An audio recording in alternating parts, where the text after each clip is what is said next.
बाजार में लगातार तीसरे दिन कमजोरी कायम। सेंसेक्स 800 अंक फिसला, निफ्टी 17,400 के नीचे फिसला। बैंकिंग शेयरों में सबसे ज्यादा पिटाई, निफ्टी बैंक लुढ़का 1000 अंक। मिड कैप इंडेक्स में फिसला। डर का index peer index India VIX 8% उछला। बाजार की बिकवाली में बैंक फाइनेंस शेयरों में सबसे बड़ा हाथ। Bank of Baroda, Punjab national bank, Canara bank 4% तक गिरे। आज ऑटो, रियल एस्टेट और एनर्जी स्टॉक्स में भी तेज बिकवाली, हालांकि फार्मा स्टॉक्स ने दिया थोड़ा सहारा। 7 कंपनियों के विलय को टाटा स्टील मैनेजमेंट ने बताया फायदेमंद। कंपनी के सीएफओ कौशिक चटर्जी ने हमसे एक्सक्लूसिव कहा, मर्जर से बढ़ेगा ईपीएस लेकिन नहीं होगा कर्ज में बढ़ोतरी। TRF, Tata chemicals, tin plate और टाटा लॉन्ग प्रोडक्ट्स के शेयर में तगड़ी बिकवाली। रिकॉर्ड कमजोरी के बाद रुपए में रिकवरी का मूड। डॉलर के मुकाबले करीब 25 पैसे सुधरा रुपया। $1 की कीमत 81 रुपए के करीब। आरबीआई एक्शन के बाद एमएनएम फाइनेंस में करीब 12% की जोरदार गिरावट। आरबीआई ने कंपनी की थर्ड पार्टी रिकवरी बंद करने का दिया आदेश। जानकारों के मुताबिक कंपनी की रिकवरी पर पड़ सकता है असर। चिंता में दूसरे एनबीएफसी शेयर में भी जोरदार गिरावट। नमस्कार, स्वागत है आप सभी का सीएनबीसी आवाज पर। आप देख रहे हैं कमाई का अड्डा और भारतीय बाजारों में भारी भरकम बिकवाली का दबाव। Across the board sell side की पोजीशंस। इस बीच आपकी क्या रणनीति है, उस पर वीरू और मैं आगे 1.5 घंटे आपके साथ होंगे। आपको बताएंगे कि कहां पर ट्रेड लेने का मौका है, कहां से दूर रहने और कहां से भागने का मौका है, क्योंकि मार्केट ऐसा ही दिख रहा है। एक तरफ हम अच्छे खासे हाइस की बात कर रहे थे, 18,000 के सपने बुन रहे थे पिछले हफ्ते की तेजी में, लेकिन आज फिर बेयर्स हावी है मार्केट पर और बिकवाली दरअसल चौतरफा है। ध्यान दीजिएगा कि निफ्टी आज 17,366 तक टूटता हुआ दिखाई दिया। वहीं निफ्टी बैंक में भी हमने देखा एक अच्छी खासी कमजोरी, 39,503 तक का लो इसने दिखाया। वहां से उस लो से हम ज्यादा दूर है नहीं। खास बात यह है कि पिछले हफ्ते जो हाई बना था सेंसेक्स और निफ्टी, वहां से 4% करेक्ट कर चुके हैं। निफ्टी बैंक की ज्यादा धुलाई है, हम 5% करेक्ट कर चुके हैं उन हाई से। तो ये दरअसल चिंताजनक स्थिति बढ़ती हुई। 2 कारण हैं। एक तो रशिया यूक्रेन में जो जंग है उसके और बिगड़ने के आसार बनते दिखाई दे रहे हैं, तो वो इनफैक्ट ओवरऑल ग्लोबल मार्केट्स के सेंटिमेंट को बिगाड़ता हुआ दिखाई दिया है। उसका असर करेंसी मार्केट पर पड़ने लगा है और करेंसी जब इतनी कमजोर होती है तो उसका एक असर सीधे इक्विटीज पर भी आता है। तो ये फिलहाल स्थिति है। एडवांस डिक्लाइन रेशियो बेहद नेगेटिव। आज के दिन गिरने वाले शेयरों की संख्या बहुत ज्यादा है बढ़ने वालों की तुलना में। तो ये मार्केट का सेटअप है और आज हम जा रहे हैं वीकेंड सेशन में। उसके आगे जब लौट कर आएंगे हम होंगे एक्सपायरी वाले हफ्ते में वीरू, तो बहुत ही क्रूशल टाइम पर। और जहां तक हमने देखा पिछले हफ्ते और ज्यादातर समय इस हफ्ते हम इंडिया विक्स को 17 मैक्सिमम 18 पर देख रहे थे। ये फिर 20-21 की तरफ बढ़ चुका है। जम हर्षता कि आज वाकई फियर का इंडेक्स है वो इंडिया विक्स हो या फिर अगर आप देखें निफ्टी इस पर क्रिटिकल लेवल तोड़ चुका है। देखिए इसकी लीड करी हर्षता बैंक निफ्टी ने। देखिए बैंक निफ्टी हमारे इस पूरे अब तक के सफ़र का, चाहे वो 18,100 का हो निफ्टी का हो, चाहे वो निफ्टी बैंक का इटसेल्फ और आप देखें 41,800 तक का हो, लीडिंग इंडिकेटर रहा है हर्षता। और मेरा आज मॉर्निंग तक मानना ये था कि मैं निफ्टी को शॉर्ट नहीं करूँगा जब तक का मेरा ये पुट राइटर्स का जोन और जब तक कि मेरा वो वीकली चार्ट्स पे, पहले मैं डिफाइन करता हूँ वो लेवल क्या था। वीकली चार्ट्स पे हर्षता वो जो लेवल था वो था 10 वीक एक्सपोनेंशियल मूविंग एवरेज, जो मैंने ड्रॉ करके रखा था और जिस एवरेज को हमने 22 जुलाई से लेकर अब तक वॉलेट नहीं किया था, तो मैं कंफर्टेबल नहीं था उसके ऊपर शॉर्ट करने में। अब वो मेरा लेवल वॉलेट हो चुका है 403 का। और बैंक निफ्टी मेरा व्यू था कि अगर हमें शॉर्ट करना है तो 39,910 ये वही इंडेक्स है जो कि अब तक बैंक निफ्टी अपने 20 डे को इवन छूने को तैयार नहीं था। अगर ये वॉलेट हो 39,910 तो वॉलेट हो तो आप शॉर्ट कीजिएगा। मैंने 12 बजे के कार्यक्रम में आई थिंक जब डेटा देखा हर्षता, क्लियरली लग रहा था कि 40,000 के कॉल आइटम ने ग्रिप ले ली है। तो उस वक्त हमने एक तर्क, और उस वक्त की मेहमान भी थी मेरे ख्याल से, उनका एक सिमिलर तर्क था कि let's go long on 39,000 put option. 39,000 की पुट पे लॉन्ग जाइए। उस वक्त मेरे ख्याल से उसका प्रीमियम था 210 रुपये और मैं यही कहूँगा कि अभी मैं हर्षदा इसी पुट को रखने में कंफर्टेबल हूँ। लॉजिक क्या है इस पुट को रखने का? देखिए 39,910 के जोन में आता था आपका rising 20 day exponential moving average. Nifty bank लेके आइए प्लीज़, वो हमने तोड़ दिया है हर्षदा। और फ्रेंकली स्पीकिंग उसके बाद कोई क्रिटिकल सपोर्ट आता है तो वो सिर्फ 39,000 की रेंज में। तो अगर आप उस पुट पे लॉन्ग थे, प्रॉफिट आपको हो रहा होगा, आप प्रॉफिट बुक भी कर सकते हैं। और अगर आप कैरी करना चाहते हैं, याद रखिएगा, तो उसका स्टॉप लॉस बहुत दूर आएगा, जो कि मैं ड्यूरिंग द कार्यक्रम डिस्कस करूंगा। लेकिन for the timing Harshada, let's hold that put option on Nifty bank 39,000 का। 39,000 पे आपका 50 डे एक्सपोनेंशियल मूविंग एवरेज है। निफ्टी पे हर्षदा आप जिस लेवल पे आप आ चुके हैं, दैट इज 17,362 वीकली चार्ज पे। Since it's a Friday, it's 50 week exponential moving average. तो मैं अभी अपने हाथ खींच रहा हूँ Harshada, since it's a Friday, हमें 2 दिन का वीकेंड देखना है। और उसके बाद यूएस मार्केट जो है वो 100 वीक एक्सपोनेंशियल मूविंग एवरेज पे डाउ बंद हुआ है। तो मैं सिंपली इस 39,000 के पुट को कैरी करके ले जाऊंगा हर्षदा, मेरा यही मानना है। वो बताइए। 39,000 का पुट ये लेकर जाना है, बेसिकली मंदी का ट्रेड लेकर जाना है। और 39,000 का पुट जब आपकी स्क्रीन पर हम दिखा रहे हैं वो 276 के आसपास कर रहा है कारोबार। इसको रिविजिट करेंगे। इस बीच आपने जो अमेरिकी मार्केट का जिक्र किया, जो फ्यूचर्स कह रहे हैं वो एक बार दिखा देते हैं आपको स्क्रीन पर। कल फिर हमने देखा था कुछ मुनाफा वसूली देखने को मिली थी। मुनाफा वसूली के बीच आज फिर सुबह में दबाव के साथ ही कारोबार की शुरुआत होती हुई दिखाई देगी। तो कल के 100 पॉइंट का नुकसान आज हावी था एशियाई ट्रेड पर, और जो शुरुआत होगी आज शाम को वो करीब 150 पॉइंट के नुकसान के साथ होगी। डाउ फ्यूचर्स की ओर से इशारा है, और नैस्डैक फ्यूचर्स तो 66 पॉइंट के नुकसान पर ट्रेड कर रहे हैं। तो क्लियरली प्रेशर है, और प्रेशर अक्रॉस द बोर्ड है।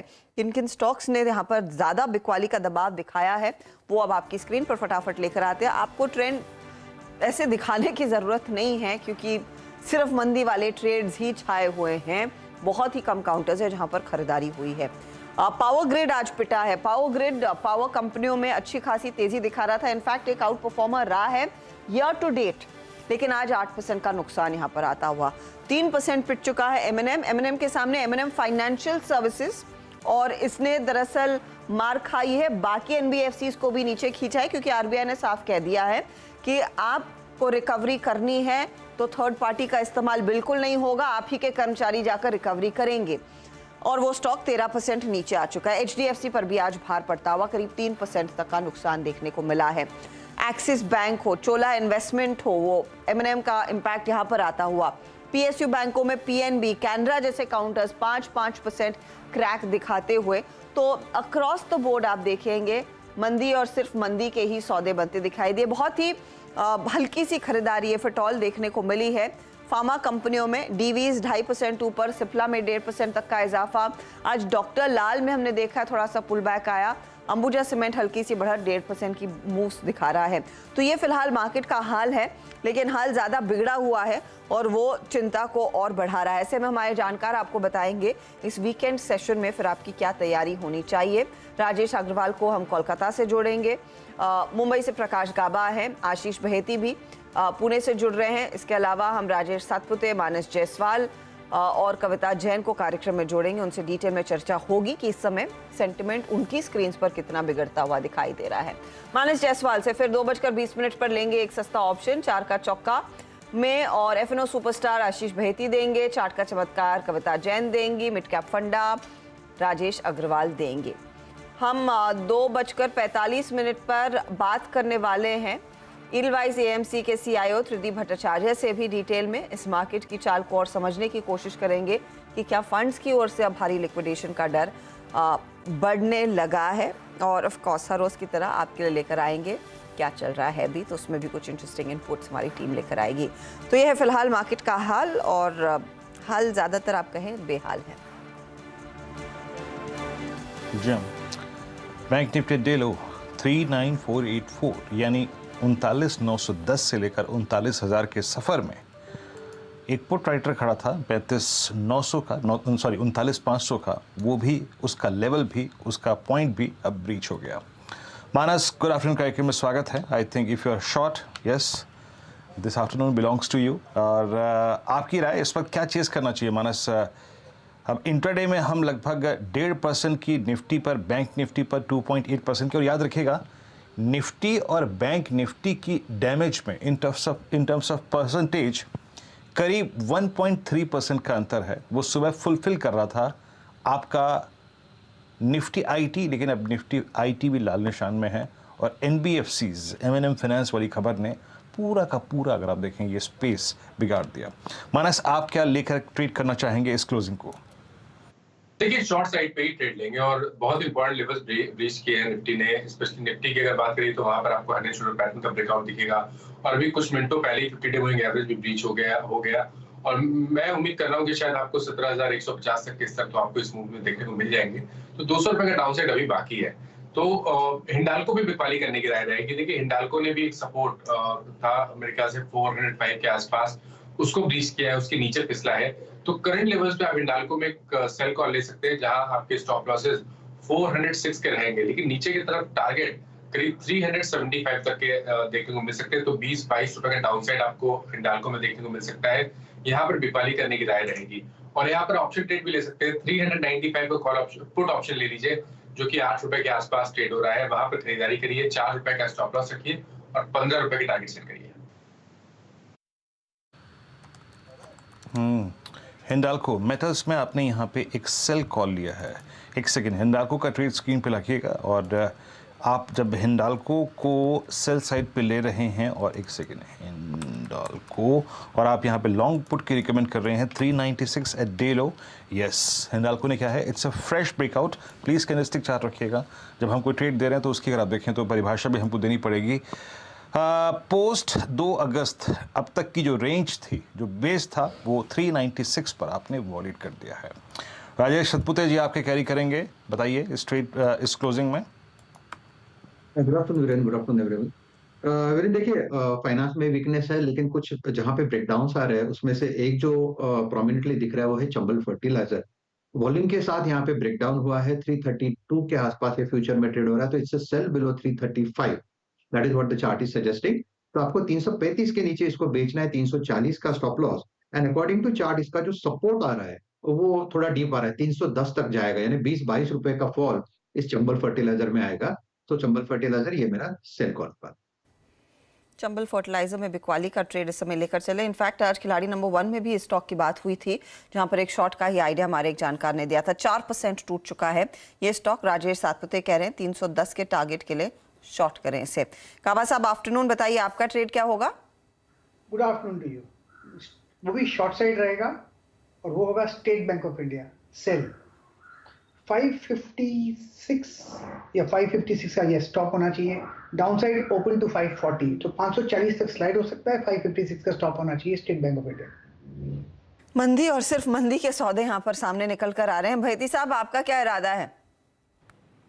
जी हर्षदा मैम, सेल कॉल ही है टाटा मोटर्स में। एक रैंक अंडर परफॉर्मर रहा पूरे ऑटो सेक्टर में, और आज तो जिस हिसाब से 200 डेमा के भी नीचे सरपास कर गया है, हमें लगता है कि यहाँ से और बिकवाली देखने मिल सकती है। एक ऐड करना चाहूँगा, कल जैसे बैंक ऑफ इंग्लैंड ने रेट हाइक की है, यूके में और भी प्रॉब्लम्स बढ़ते हुए दिखेंगी, एंड एक मेजर मार्केट टाटा मोटर्स के लिए यूके है, जेआर के लिए। तो 421 के करीब अभी ये चल रहा है, 422 के, 430 का एक स्टॉप लॉस लगाना और 404 के फर्स्ट टारगेट के लिए इसमें बिकवाली की सलाह है। 404 के लेवल्स के लिए यहाँ पर एक शॉर्ट का ट्रेड साफ निकल कर आया। टाटा मोटर्स में भी यहाँ पर आप बिकवाली ही करके चले। ये आपके लिए फिलहाल एक व्यू आता हुआ। 39,500 के लेवल्स, 39,476 का दरअसल लो कुछ ही देर पहले निफ्टी ने दिखाया। निफ्टी बैंक के सभी 12 शेयरों में मंदी का ही ट्रेड देखने को मिला है। दरअसल ये वीकनेस जो है वो बढ़ती हुई दिखाई दे रही है, गहराती हुई दिखाई दे रही है।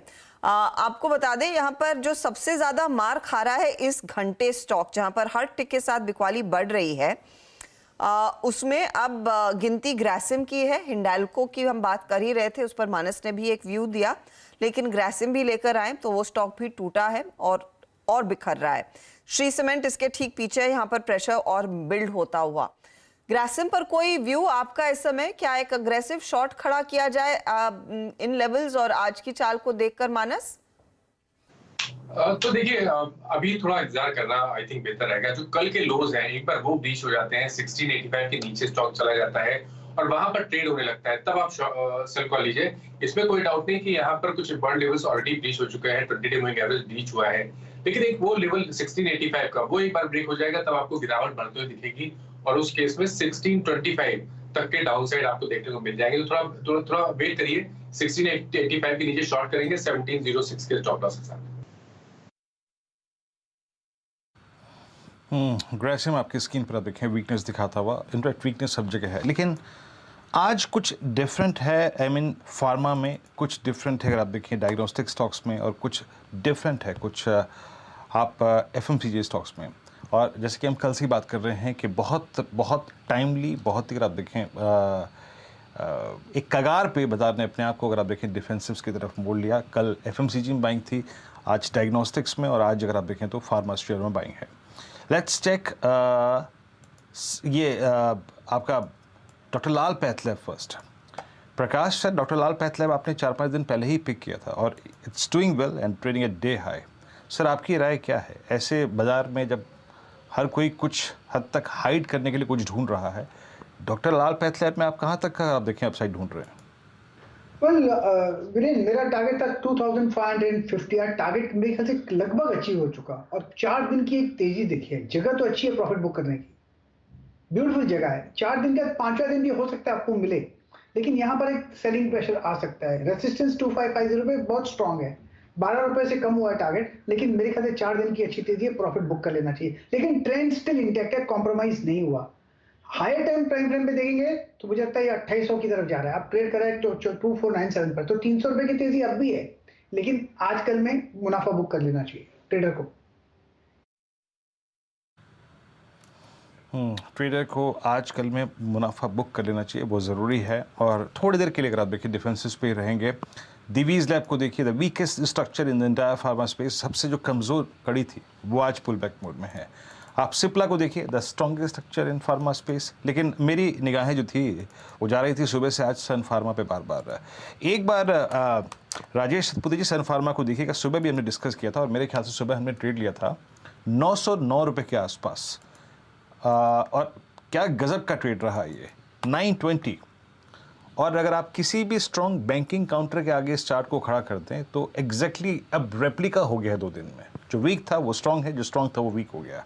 919.50 कहाँ लग रहा है आपको जाता हुआ ये अभी? वीरेंद्र जी, सुबह हमारी बात हुई थी तब भी मैंने ये कहा था कि एक बार ये 935 940 का क्लस्टर हिट करेगा, और ये बाजार के सामने आप कह सकते हैं ये कॉन्ट्रा चल रहा है, राजस्थान फार्मा और डिवीज दोनों। तो अगर सुबह किसी ने पोजीशन लिया है तो सिर्फ उनके लिए मैं स्टॉप लॉस कहूंगा। देखिए उनका स्टॉप लॉस जो है वो रहेगा 910। ओके, 910 के स्टॉप लॉस के साथ बने रहे। छोटा रेजिस्टेंस जो है वो 928 पे है। 928 निकले फिर मुझे लगता है ये अपना 940 का जो जर्नी है वो कंटिन्यू करेगा। वैसे मार्केट में मुझे लगता है यहाँ पे अच्छा कॉन्ट्रैक्टेड बन रहा है। मार्केट में अगर आप देखें अच्छा कॉन्ट्रैक्टेड बन रहा है सन फार्मा में। अपनी चाल अच्छा को संभाल रहे हैं, मार्केट के चाल को संभालते हुए दिखाई दे रहे हैं। एक बार सिप्ला भी लेकर आइएगा, क्योंकि सिप्ला में भी डेवलपमेंट थी कि इनकी एक फैसिलिटी को थोड़ी सी छूट मिलती हुई दिखाई दी है, राहत मिलती हुई दिखाई दी है यूएस एफडीए की तरफ से, तो वो स्टॉक भी भागा। सुबह में हम इनफैक्ट शिल्पा मेडिकेयर की भी बात कर रहे थे, तो कई ऐसी खबरें लकीली आज इन फार्मा कंपनियों के फेवर में आई। मानस, सिप्ला पर व्यू दीजिए, क्योंकि सिप्ला वैसे भी काफी पिटा हुआ काउंटर रहा है। ये आज की चाल, इसका थोड़ा सा संभलना, क्या ये कन्विक्शन पैदा कर रहा है कि हाँ स्टॉक यहाँ से थोड़ा सा मार्केट को संभालने की कोशिश में आ सकता है, कुछ तो हरा दिखेगा? देखिए, मैं नहीं समझता कि फार्मा में बाइंग की वजह से मार्केट संभल सकता है, ये तो मुश्किल लगता है, क्योंकि बैंकिंग या आईटी को परफॉर्म करना ही पड़ेगा अगर मार्केट को संभालना है। तो फार्मा की वजह से मार्केट नहीं संभलेगा। ये जरूर है कि छुपने की जगह है, अगर आपको खरीदारी करनी है तो यही दो सेक्टर है जहां पर आप पैसा डाल सकते हैं, जहां पर फार्मा और एफएमसीजी।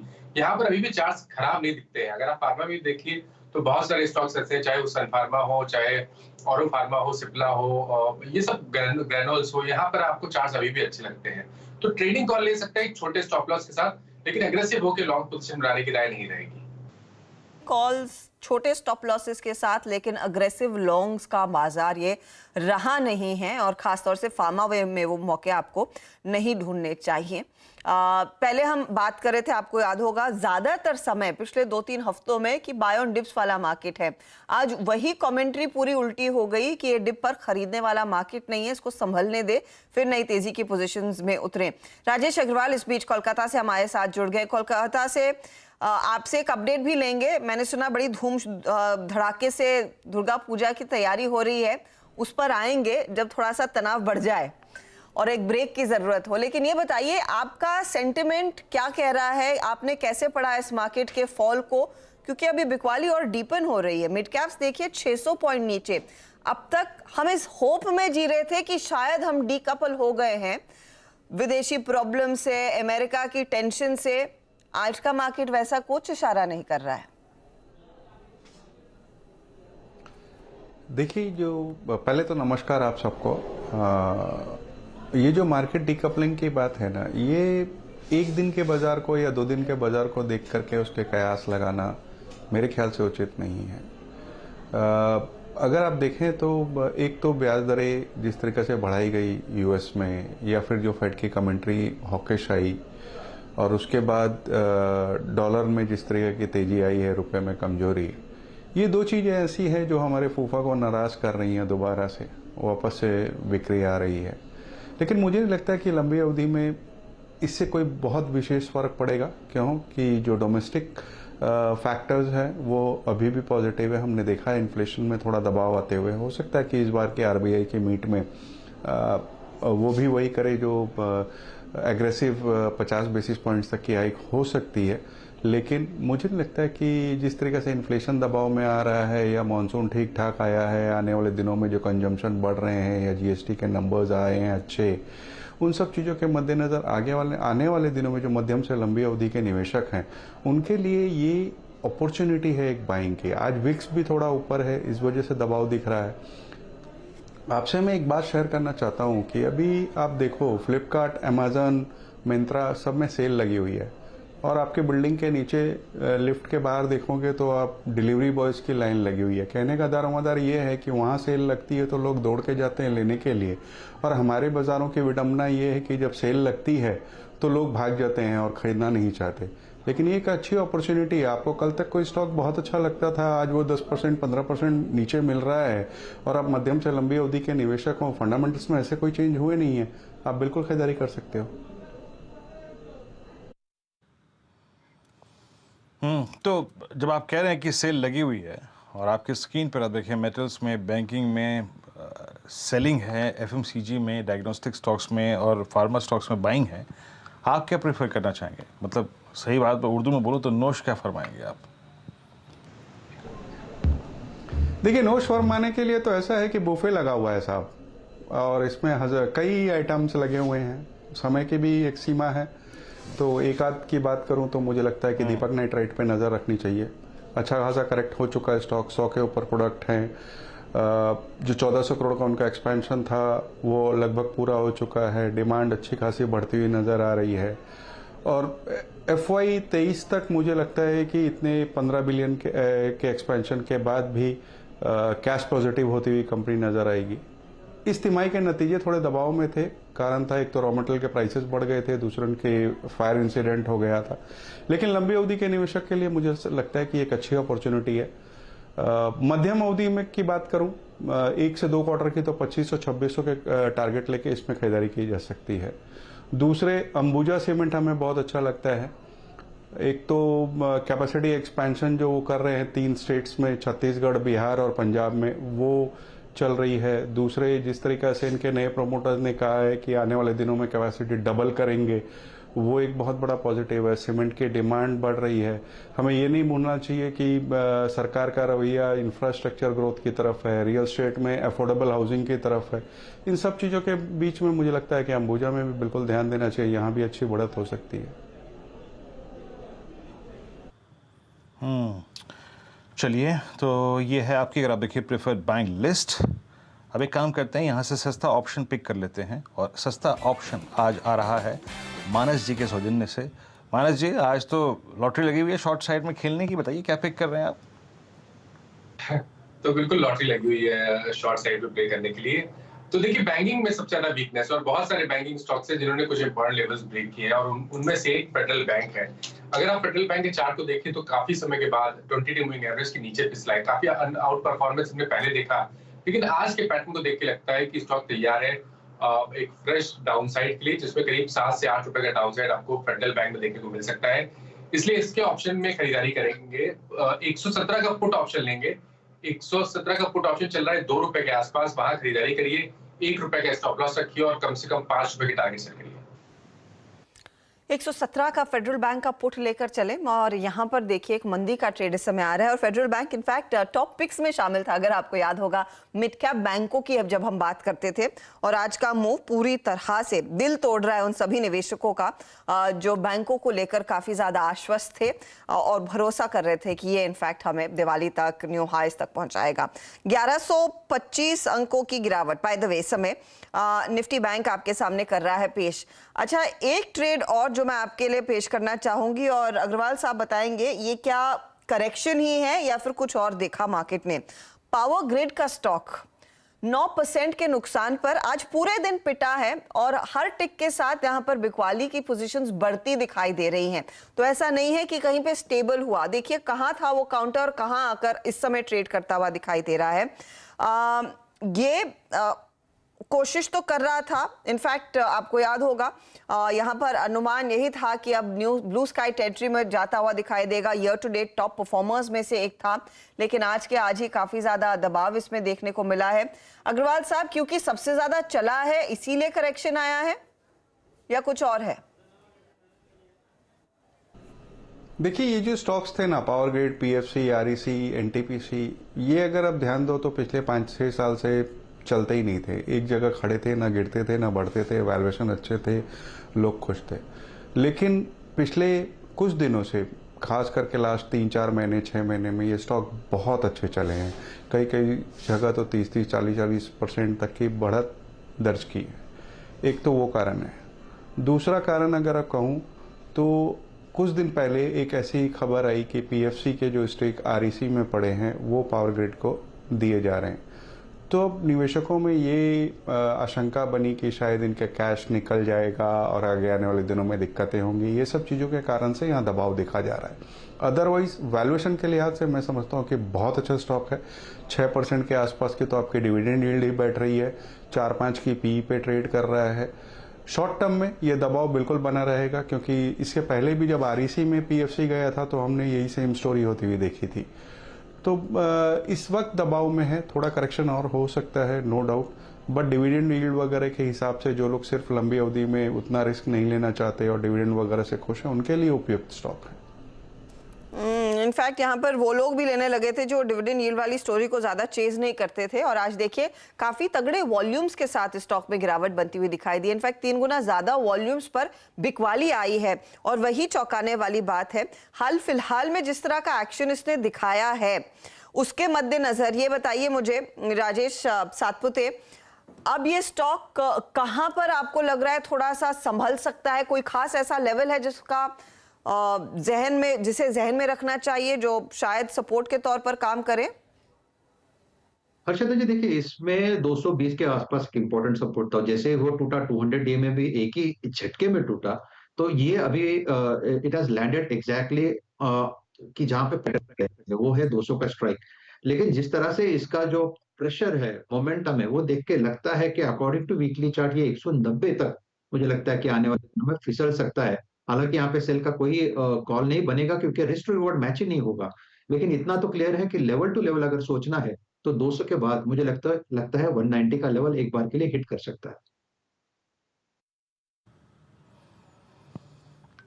पावर ग्रिड 190 के जोन में सबसे, अगर आप देखिए स्ट्रॉन्ग स्ट्रक्चर्स कोलैप्स होते हुए, और अब एक काम करते हैं, यहाँ पे कविता जैन भी हमारे साथ मौजूद है बातचीत करने के लिए, इस वक्त अपना पर्सपेक्टिव लेके शेयर करने के लिए। कविता, गुड आफ्टरनून कार्यक्रम में स्वागत है आपका। कविता जी, आप लोग कैसे अप्रोच कर रहे हैं और क्लाइंट्स को कहाँ कहाँ पे शॉर्ट्स ओपन कराए हैं आपने, और आपका प्रेफर्ड शॉर्ट या फिर लॉन्ग इस वक्त का? Hi, good afternoon, Virenji. Good afternoon, everyone. Well, important averages bank Nifty पर और इवन नॉन निफ्टी भी हम तो टूटते हुए देखे हैं, बट एक अच्छी गिरावट आज के ट्रेडिंग सेशन में बनती हुई दिखी है। एज रिगार्ड्स बैंक निफ्टी, हम हेज की तरह बैंक निफ्टी पर 39,000 के पुट को रिकमेंड किए हैं टू आवर क्लाइंट्स। बट फिलहाल अगर टॉप कॉल को देखें तो मैं कॉन्ट्रा ट्रेड अभी देना चाहूंगी। इस गिरावट में जो स्ट्रेंथ के साथ काउंटर बना हुआ है that is Sun Pharma. So pharmaceuticals में मुझे लगता है सन फार्मा एक स्ट्रेंथ शो करते हुए दिख रहा है एंड आई बिलीव ये स्ट्रेंथ फर्दर एक्सटेंड होते हुए दिख सकती है। सो आई बिलीव फिलहाल 919 के लेवल्स पर आप देख रहे हैं। 950 970 के टारगेट्स के लिए नजरिया 1 से 2 दिन का रखना चाहिए। It will be like confirm once 922 के लेवल्स को ये ऊपर की तरफ ब्रेकआउट देता है तो एक फ्लैट पैटर्न का ब्रेकआउट भी हम इसे कंसिडर कर पाएंगे। रिलेटिव स्ट्रेंथ यहाँ काउंटर पर बनती हुई दिख रही है। आई बिलीव 950 970 के लेवल्स के लिए सन फार्मा को देखना चाहिए अंटिल एंड अनलेस ये अपने 914 के लेवल्स को होल्ड किए हुए हैं। इस पर एक बाय ट्रेड इनिशिएट किया जा सकता है। इवन 930 के कॉल के साथ भी आप इसमें पोजीशन बना सकते हैं। अभी 8 की प्रीमियम पर ये ट्रेड कर रहा है। आई बिलीव जब तक 4 रुपए की प्रीमियम को होल्ड किए हुए है, upside is open up to 15 to 20 की प्रीमियम तक ये ऊपर की तरफ मूव करता हुआ दिख सकता है। तो that will be the Contra trade right now. आपकी स्क्रीन पे आप देखें सन फार्मा 930 की कॉल। अभी कुछ देर पहले मैं राजेश सतपुरे जी से ये स्टॉक डिस्कस ही कर रहा था और इनफैक्ट अच्छी स्ट्रेंथ है यहाँ पे। एक दो और क्रिटिकल स्टॉक्स लेके आइए और इस तेज़ी में जिन्होंने खूब पैसा बना के दिया उनका डिस्कशन कर लेते हैं थोड़ा सा।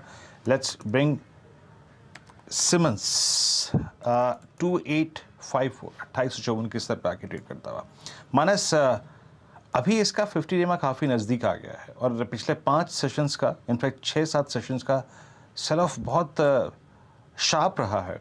इनफैक्ट मेरे को डर है कि अब ये 12 अगस्त से लेकर अब तक की जो ट्रेजेक्ट्री है वो 2854 पे एग्जैक्टली मैंने मार्क करके रखी थी, इसलिए मैं अगर आप देखेंगे प्रश्न पूछ रहा हूँ। अगर वॉलेट हुई तो आगे का फॉल क्या थोड़ा सा अनकंट्रोलेबल होगा और ऐसे में कोई पुट ऑप्शन या फिर शॉर्ट कॉल आपकी सिमंस को लेकर जहन में आती है? देखिए इस पे कोई डाउट नहीं कि यहाँ पर रिवर्सल तो बिल्कुल क्लियर कट दिख रहा है। 20 डे मूविंग एवरेज के नीचे फिसला है। 60 मिनट चार्ट पे लोअर टॉप लोअर बॉटम बन रहा है और एक इंपॉर्टेंट सपोर्ट था मेरे ख्याल से वो 2875 2870 के आसपास था, उसको स्टॉक ने ब्रीच किया है। उन सबको देख के लगता है कि ये 50 डे मूविंग एवरेज को भी ब्रीच करेगा और शायद अपने 100 डे मूविंग एवरेज की तरफ जाने की कोशिश करेगा जो कि 2700 रुपए के आसपास है। तो पुट ऑप्शन में खरीदारी करेंगे एट द मनी मेरे ख्याल से 2840 के आसपास होगा। तो 2840 का ऑप्शन नहीं माफ करेगा, ये तो लिक्विड नहीं है। आई थिंक यहाँ पर अच्छा तरीका ये है कि हम फ्यूचर में या तो कैश में फ्यूचर में ट्रेड करें, वो ज्यादा बेहतर रहेगा। तो आपके जो स्टॉप लॉसेस हैं वो 2895 के ऊपर के रहेंगे और नीचे की तरफ 27 पहला जो टारगेट होगा वो 2775 का रहेगा और उसके बाद शायद 2700 तक के स्तर भी देखने को मिल जाएंगे। जी आपकी स्क्रीन पर आप देखें तो बाजार में ज़ोरदार गिरावट। इस बीच निफ्टी आप देखें 50 डे को तोड़ता हुआ। आई थिंक ये अब एक थोड़ा सा अनकंट्रोलेबल फॉल है। आई मीन जिसे कहते हैं ना, कोई लेवल नहीं दिख रहा है। आई मीन 400 तक या फिर इवन 366 तक जो कि आपका 50 डे एक्सपोनेंशियल मूविंग एवरेज था, हाँ 50 डे एक्सपोनेंशियल मूविंग एवरेज था, करीब 359 के रेंज में आप उसको भी अब करीब 25 लगभग 34 पॉइंट के फ्रैक्शन से वॉलेट कर चुके हैं। तो ये थोड़ा सा अगर आप देखें अब अनकंट्रोलेबल से लग रहा है। और कुछ स्टॉक्स लेके आइए जहाँ पे अगर आप देखें इस वक्त पेन बढ़ रहा है। मारुति हल्का सा रिट्रेस हुआ है बट बहुत ज़्यादा नहीं। और अब जरा 2-3 स्टॉक्स वो मार्क कर लेते हैं। कुछ देर में याद रखिएगा, अभी हम दीपावली से बात करेंगे आज, अभी कुछ देर में जुड़ने वाली है हमारे साथ, लेकिन मैं एक स्टॉक आपके स्क्रीन पर रखूँगा और वो है जहाँ पे रिस्क बाज़ार की तुलना में कहीं ज़्यादा है। Let's bring ACC। अभी जब हम 2 रोज़ पहले प्लेज वाली खबर पे रिएक्शन दे रहे थे, उसके बाद एक दिन ये स्टॉक संभला, लेकिन आज ये अपनी उस कैंडल में एंटर करके, प्लीज़ कैंडलस्टिक चार्ट रखिएगा, अभी नहीं ऐसे नहीं फील आएगी वो जो कैंडल थी ना 12 सितंबर वाली, अभी देखते देखते कुछ ही अगर आप देखें क्षणों में, ज़रा आप देखिए इसके पिछले आधे घंटे का फॉल। मतलब ये फॉल शुरू हुआ है 1:44 से और 1:44 से लगभग 2:30 के बीच में इसने क्या किया है, इसने 12 सितंबर की कैंडल के अंदर अपने आप को एंटर कर दिया है, जो कि इस दौर की सबसे एग्रेसिव कैंडल थी। राजेश जी 2492 के नीचे कहाँ तक का डाउनसाइड दिख रहा है आप इस स्टॉक में?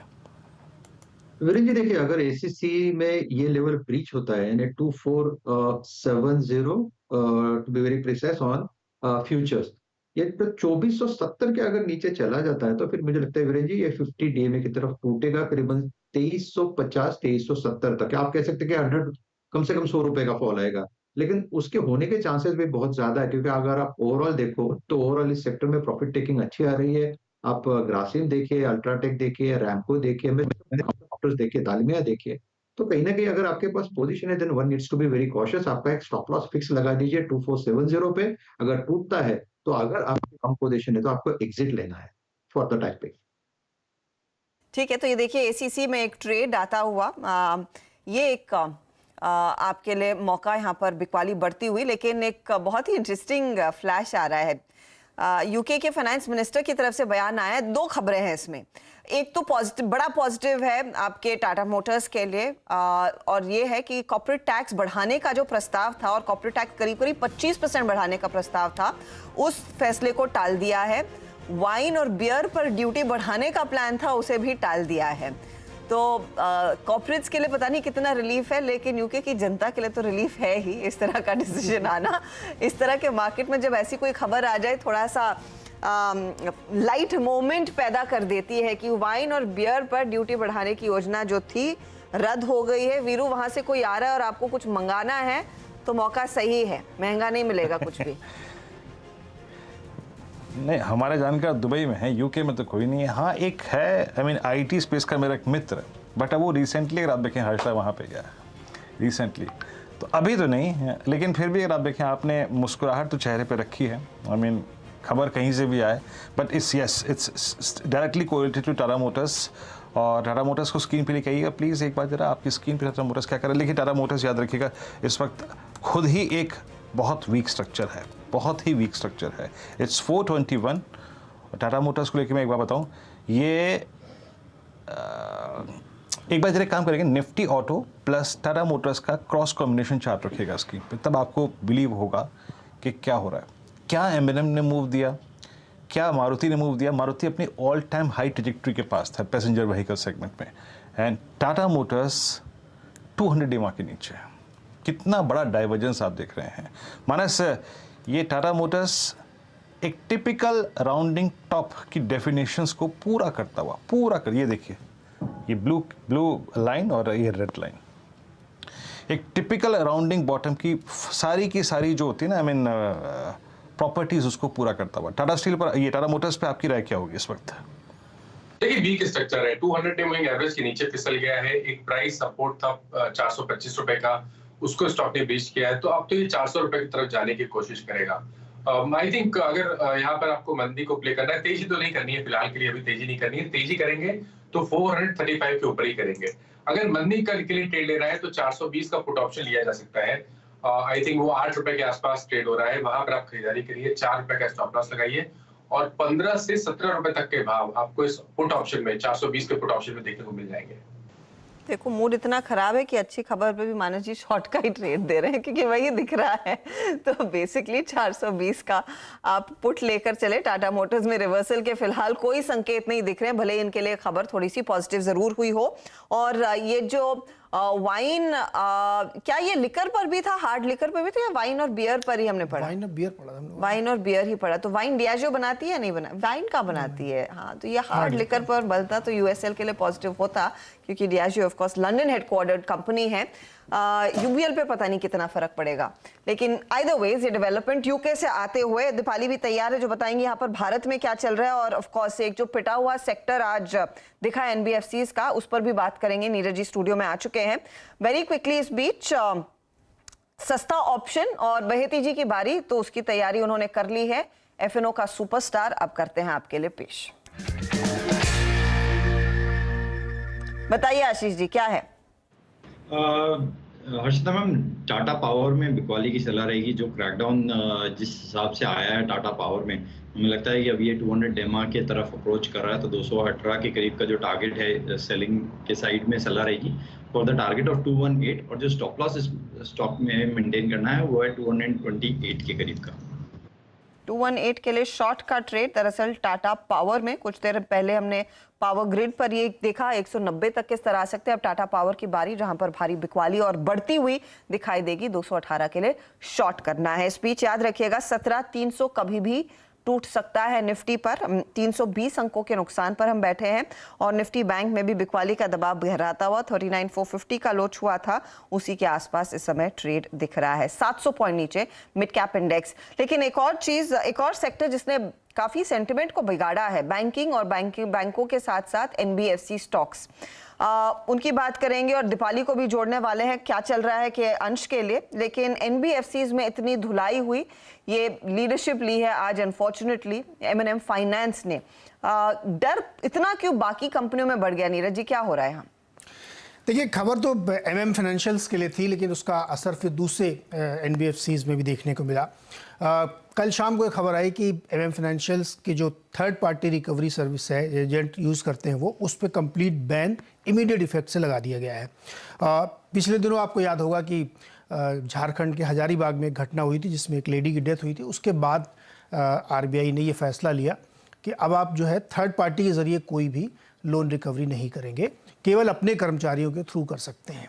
इसकी वजह से स्टॉक में ज़बरदस्त पिटाई दिखी, क्योंकि इसका असर पड़ेगा उनके रिकवरी के कामकाज में, और इसीलिए तेज़ गिरावट इसमें देखने को मिली। कंपनी की ओर से ये कहा गया है कि वो जो उनके एम्प्लॉयज़ हैं टोटल, उसमें से कुछ संख्या उन्होंने अपनी हायर कर रखी है जो थर्ड पार्टी है, उसका असर इनके 3 से 4 हज़ार गाड़ियों की रिकवरी पे पड़ेगा जो ये लोग इसका इस्तेमाल करते थे। तो लेकिन अब उन्होंने पूरी तरीके से बंद कर दिया है, बंद करना पड़ा उनको, और अपनी वो कंपनी के एम्प्लॉय के ज़रिए ही ये काम करेंगे। तो इसकी वजह से दूसरे एनबीएफसीज में भी असर देखने को मिला और वहाँ पे भी तेज़ गिरावट देखने को मिली, चाहे वो श्रीराम ट्रांसपोर्ट फाइनेंस हो, चोला फाइनेंस हो, सेटिन क्रेडिट केयर हो, सब में गिरावट ली। क्योंकि एक ये डर बन गया है कि अब शायद कोई अब थर्ड पार्टी का इस्तेमाल ना करे, या करे भी तो बहुत हिकअप के साथ करेगा, आगे कैसे होगा। इस वजह से ये एक डर बना और तमाम एनबीएफसी कंपनीज में ये असर आपको देखने को मिला। हालांकि कुछ कंपनियों की तरफ से सफाई भी आई है, जैसे श्रीराम ट्रांसपोर्ट का साफ कहना है कि उनके यहाँ कोई थर्ड पार्टी एजेंट का इस्तेमाल नहीं होता है, उनके अपने एम्प्लॉयज़ ही करते हैं। लेकिन चोलामंडलम ने कहा कि उनके पास करीब 1500 एजेंट हैं जिनके ज़रिए वो ये काम करते हैं, लेकिन वो इसका ख्याल रखेंगे। तो ये ऑर्डर सिर्फ एमएनएम फाइनेंशियल के लिए है, बाकी कंपनीज के लिए नहीं है। लेकिन सेंटिमेंट इम्पैक्ट है, क्योंकि मार्केट को ये डर है कि शायद इसकी वजह से रिकवरी में एफिशिएंसी कम होगी। क्योंकि मार्केट नॉर्मली वो कलेक्शन एफिशिएंसी के आंकड़े को देखकर इन स्टॉक्स में थोड़ी सी और वैल्यू ढूंढता था और तेजी करता था। अब वो कलेक्शन एफिशिएंसी शायद 90-91% जो कंपनियां कोट करती थी मंथ ऑन मंथ ना रहे। राइट, आपको इसका सबसे अच्छा उदाहरण मिलेगा बंधन बैंक का। जी, जब भी असम में या उस तरफ बाढ़ आती थी या दिक्कत होती थी, तो वही डेटा निकल के आता था कि रिकवरी 90% से नीचे चली गई है, कम हो गई, और स्टॉक पे उसका इम्पैक्ट दिखता था।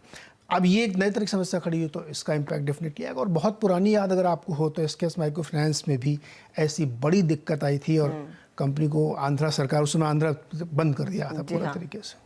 तो दिक्कतें तो बढ़ेंगी और ये मामला दरअसल डर यही है कि और बाकी कंपनियों पर भी अगर इस तरह का, अगर आरबीआई रूल ही बना देती है कि थर्ड पार्टी कलेक्शन पूरी तरह से बंद कर दिया जाए, क्योंकि ये क्रेडिट कार्ड वाले बिजनेस में भी फिर आरबीआई ने कहा था कि बहुत मनमानी चल रही थी थर्ड पार्टी लोगों की, वहां पर ज्यादा दादागिरी हो रही थी, गुंडागर्दी हो रही थी, और उस पर भी किसी तरह की पाबंदी लगाने की बात हुई थी।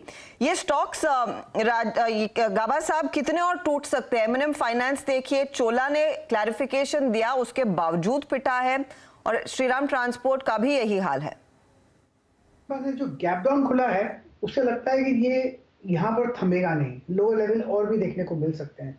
205 एक स्ट्रॉन्ग रेजिस्टेंस है, अब ट्रेड कर रहा है 196 में। पॉसिबल है कि एमएनएम फाइनेंशियल करीब 185 के करीब स्लाइड होने की पूरी संभावना है। स्ट्रेंथ नजर नहीं आती। ये जो गैप डाउन खुला है उसके बाद भी लगातार गिरावट देखिए। नेक्स्ट टेक्निकल सपोर्ट वहां पर है 185 के आसपास, 185 तक जा सकता है, वहीं पर सपोर्ट है। उसके पहले टिकने के फिलहाल साइंस आज तो दिख नहीं रहे हैं। 12% का नुकसान इस स्टॉक ने दिखा दिया है, तो ये पूरा पैक कमजोर होता है। एनबीएफसीज की हालत आज काफी पतली है, लेकिन एक जगह जहां पर थोड़ा सा मौका मिला है लोगों को खरीदारी करने का, आपको याद होगा कार्यक्रम की शुरुआत में ही वीरू बात कर रहे थे फार्मा कंपनियों की और साथ ही साथ डायग्नोस्टिक्स स्टॉक्स की। आज लकीली इनकी सेहत एकदम चुस्त है। यहां पर चल क्या रहा है, दीपाली हमारे साथ है बताने के लिए। बिल्कुल हर्षदा, डायग्नोस्टिक स्टॉक्स अगर आप देखेंगे तो कोविड टाइम्स में सबसे ज्यादा चांदी अगर किसी स्पेस की हुई थी तो वो हेल्थ केयर, जिसमें फार्मा डायग्नोस्टिक कंपनीज आती हैं, इनकी हुई थी। और इसीलिए हमने सितंबर 2021 में इन स्टॉक्स में ऑल टाइम हाईज आते हुए देखे थे और इसी साल अगस्त में 52 वीक लोज इन स्टॉक्स ने टच किए हैं। दरअसल इस साल के शुरुआत से ही ये अंडर परफॉर्म कर रहा था स्पेस, काफी प्रॉफिट टेकिंग इसमें आई और अब जो वैल्यूएशंस हैं इन स्टॉक्स की वो काफी अट्रैक्टिव हो गई हैं। फंड हाउसेस का इंटरेस्ट इन स्टॉक्स की ओर बढ़ते हुए दिखा है इनके वैल्यूएशंस की वजह से और इसीलिए पूरे ही सेक्टर में स्ट्रेंथ लौट रही है। अगर आप पिछले 2-3 क्वार्टर्स के प्रिसाइसली नंबर्स देखेंगे तो नोटिस करेंगे कि एफआईज हो या फिर म्यूचुअल फंड हाउसेज हो, सबकी ओर से ज्यादातर कंपनीज में जो स्टेक है वो रिड्यूस हो रहा था, लेकिन शायद इस बार के नंबर्स थोड़े से डिफरेंट दिख सकते हैं। फॉर इंस्टेंस अगर आप विजय डायग्नोस्टिक को देखेंगे तो यहाँ पर निप्पॉन म्यूचुअल फंड ने मोर देन 1% स्टेक लिया है 400 के प्राइस पर, तो ये एक डेवलपमेंट हुई है। और भी बहुत सारी डेवलपमेंट हो रही है इस स्पेस में। डॉक्टर लाल पैथलैब्स ने हाल ही में एक इंटरव्यू में कहा है कि वो अपने वॉल्यूम्स को डबल करेंगे, वो डिजिटाइजेशन पे फोकस करेंगे।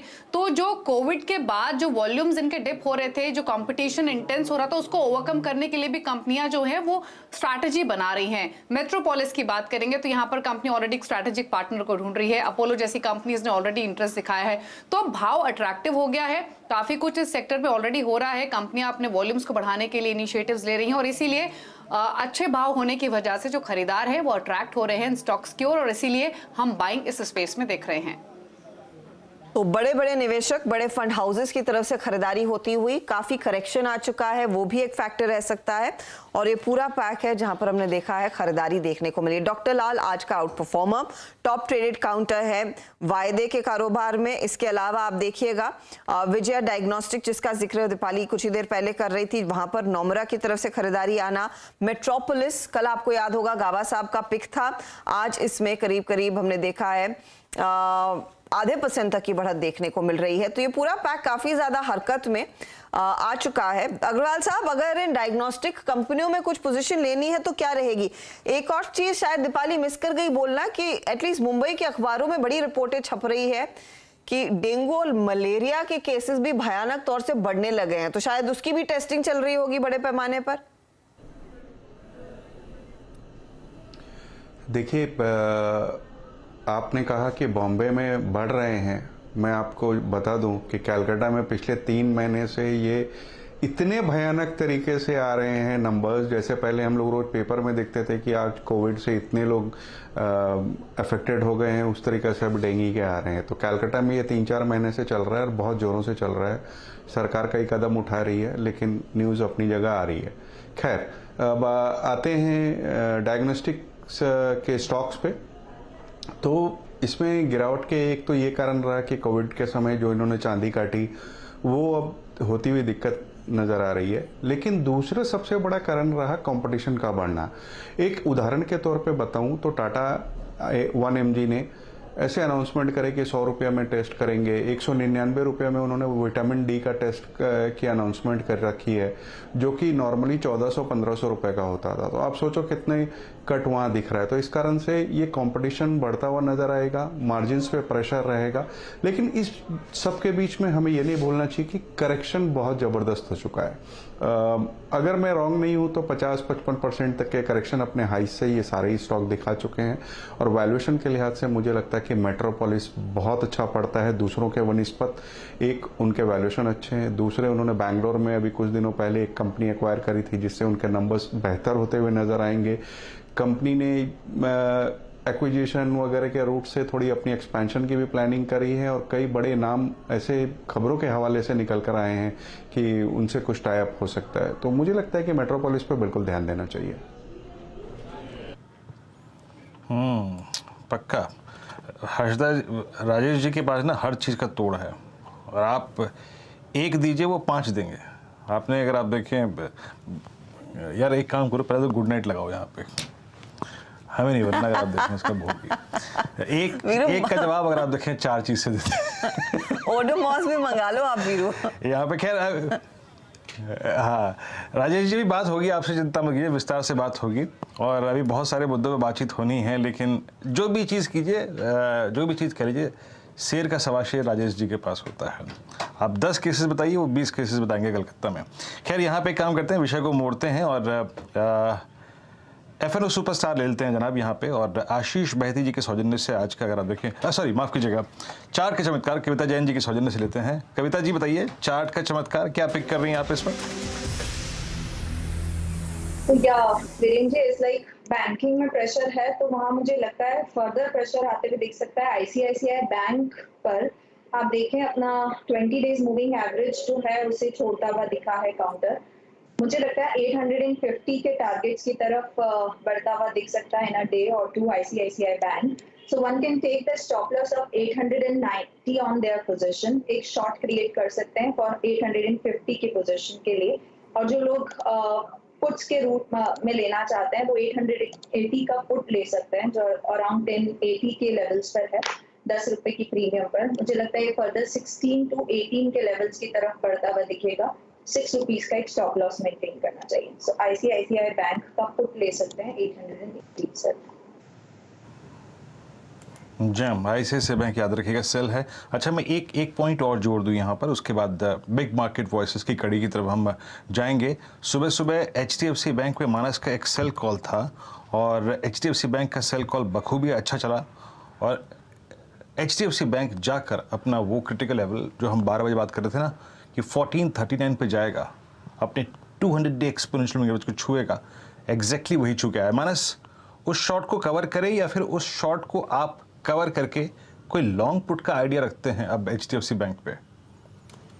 देखिए, एक बहुत ही बड़ा सपोर्ट 200 डे मूविंग एवरेज के आसपास आ गया और उसी जगह पर 200 डे मूविंग एवरेज भी है।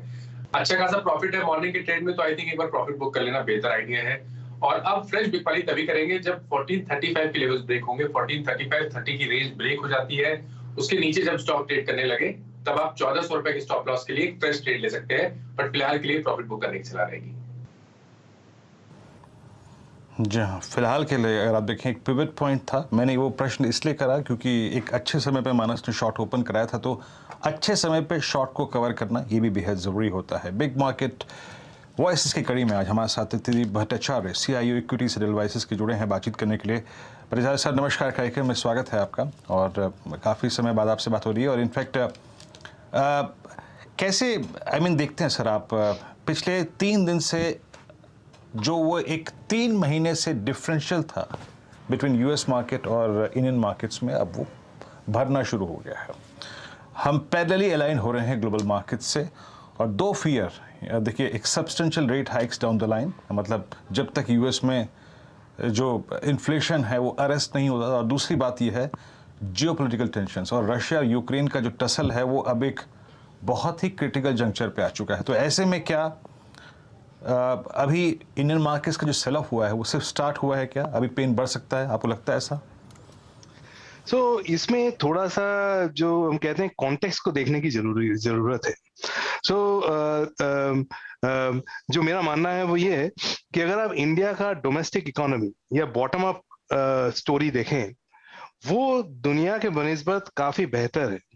अगर आप अर्निंग्स ग्रोथ की बात देखें या फिर जो हमारे डोमेस्टिक इकोनॉमी की ग्रोथ रेट है या फिर इन्फ्लेशन प्रॉब्लम की जो आपने बात करी वो भी अगर देखें तो हमने जो अभी इन्फ्लेशन देख रहे हैं वो भी ज्यादा है, बट पिछले 5 से 10 साल में हमने ये इन्फ्लेशन देखा है। लेकिन यूनाइटेड स्टेट्स में जो इन्फ्लेशन देख रहे हैं वो उन्होंने पिछली बार ऐसे 1970s में देखा था, तो काफी दोनों के प्रॉब्लम में काफी बड़ा अंतर है। हम लोगों को थोड़ा सा जो अंग्रेजी में कहते हैं कोलैटरल डैमेज के हद तक ये इम्पैक्ट जो सेल ऑफ है वो देखने को मिल रहा है, और वो मुझे लगता है कि उसमें there is some more room to go, क्योंकि हमारा डोमेस्टिक स्टोरी जितना भी अच्छा हो at the end of the day, और जो हमारी आउट परफॉर्मेंस है, हम ग्लोबली आज के डेट में भी डिस्पाइट आफ्टर दिस फॉल भी ग्लोबली टॉप 2 और 3 मार्केट्स में होंगे in terms of performance. But ये अकेला एक तरफी घोड़ा नहीं चल सकता। इसलिए ओवरऑल ग्लोबल जो रीअलाइनमेंट है वो कुछ हद तक इंडिया को भी इम्पैक्ट करेगी, जिसका हम लोगों को देखने को मिल रहा है। और after a good about 16-17% rally, it should be seen as a healthy correction। इस माहौल में हम लोगों को ये सोचना चाहिए कि ओवरऑल इससे क्या हमारी अर्निंग स्टोरी डिस्टेबलाइज हो गई है, और उसका आंसर मेरे हिसाब से नहीं। अगले 3 साल के पॉइंट ऑफ व्यू से अगर इंडिया के इकोनॉमी को देखें तो 2-3 चीजें ऐसी हो रही हैं जिसको देख के मुझे लगता है कि बाय ऑन डिप्स वाली स्ट्रेटेजी अपनाना चाहिए as opposed to getting scared of the market and running away. But having said that, dips क्या थोड़ा और हो सकता है? जी हाँ, हो सकता है। ये आपका प्रश्न का उत्तर। ओके, डिप हो सकता है, इट्स रीजनेबल डिप, मतलब आएगा तो अगर रीजनेबल हो सकता है। जो आपने बात कही कि क्या जो हमारी स्ट्रॉन्ग अर्निंग्स की स्टोरी थी वो डिस्टेबलाइज हो गई है, अगर नहीं हुई है सर, तो जब आप कहते हैं कि yes this market is a typical buy on dips contender, as a investor जो कि खुद के अगर आप देखें एक SIP प्लान पे काम करते हैं, वो स्टॉक्स को मॉनिटर करते हैं, डिप्स को लेते हैं, हायर लेवल्स पे एग्जिट करते हैं, अगले कुछ महीनों के लिए जिस दौरान शायद ये पेन रहे, क्या क्या खरीदना चाहिए, प्रेफर क्या करेंगे आप? एंड चूंकि आपने कहा कि काफी दिनों बाद बात हो रही है, थोड़ा सा 1 सेकंड के लिए कॉन्टेक्स्ट रखना चाहूंगा कि साल के शुरू से हम एक सॉर्ट ऑफ SIP और STP मोड में ही इन्वेस्टर्स को एडवाइस कर रहे थे। पिछले मई जून के महीने में हम लोगों को ऐसा लगा कि कमोडिटी प्राइसेस नीचे गिर रही हैं और स्टॉक प्राइसेस काफी नीचे थे, तो वहां से हमने बोला कि थोड़ा लमसम भी डाल सकते हैं।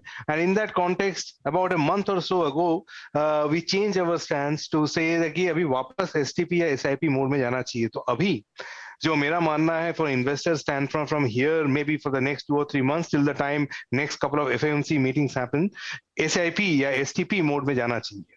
नाउ अब आपने दूसरा सवाल ये पूछा है कि कहाँ पैसे लगाने चाहिए, तो मेरे हिसाब से इंडिया में 3 चीजों में जो है वो ऐसी हो रही हैं जो पिछले 10 साल में कभी नहीं हुई है और जेन्युइनली पॉजिटिव है। पहली बात ये कि इंडिया में एक कैपेक्स साइकिल देखने का अच्छा रुझान बन रहा है अगले 3 साल में। ये प्राइवेट सेक्टर ड्रिवन होगा, ये पिछले 10 साल में हमने देखा नहीं है। कुछ हद तक ये साइंस एंड सिग्नेचर्स उसके हमको देखने को मिल रहे हैं, बट ये ज्यादा से ज्यादा इसका इम्पैक्ट FY24 जो मार्च अगले साल से शुरू होगा वहां देखना शुरू होगा। इसलिए अगर हम STP भी करें तो ये थीम को अगर हम एक्सपोजर लें तो बेहतर होगा। दूसरी चीज जो मुझे लगती है वो ये है कि इंडिया में जो रियल एस्टेट साइकिल है वो धीमे धीमे बॉटम आउट हो रहा है। एंड व्हेन आई से धीमे धीमे, रियल एस्टेट की साइकिल 7 साइकिल होती है, जिसमें कि हम पहले 2 या 3 साल में, तो ये आस्ते चलेगा अगले 4-5 सालों तक। सो इसके जो रिलेटेड जो कंपनीज हैं, जो एरियाज हैं, दैट इज अनदर एरिया जहां पे हमको लगता है कि थोड़े से पैसे लगें तो वो medium term which is 2 to 3 years पैसे बन सकते हैं। और तीसरा जो पिछले 10 साल में नहीं हुआ वो ये कि जो कुछ जो गवर्नमेंट ग्रोथ स्कीम्स हैं, अगर आप PLI ले लें, अगर आप डिफेंस ले लें, या फिर for that matter government promoted capex देख लें, ये अगले 2-3 सालों में शायद थोड़े ज्यादा रहें, क्योंकि 2024 में इलेक्शन है और ऑल्सो गवर्नमेंट काफी रिफॉर्म्स करने के बाद अभी ग्रोथ मोड में आई है कुछ हद तक।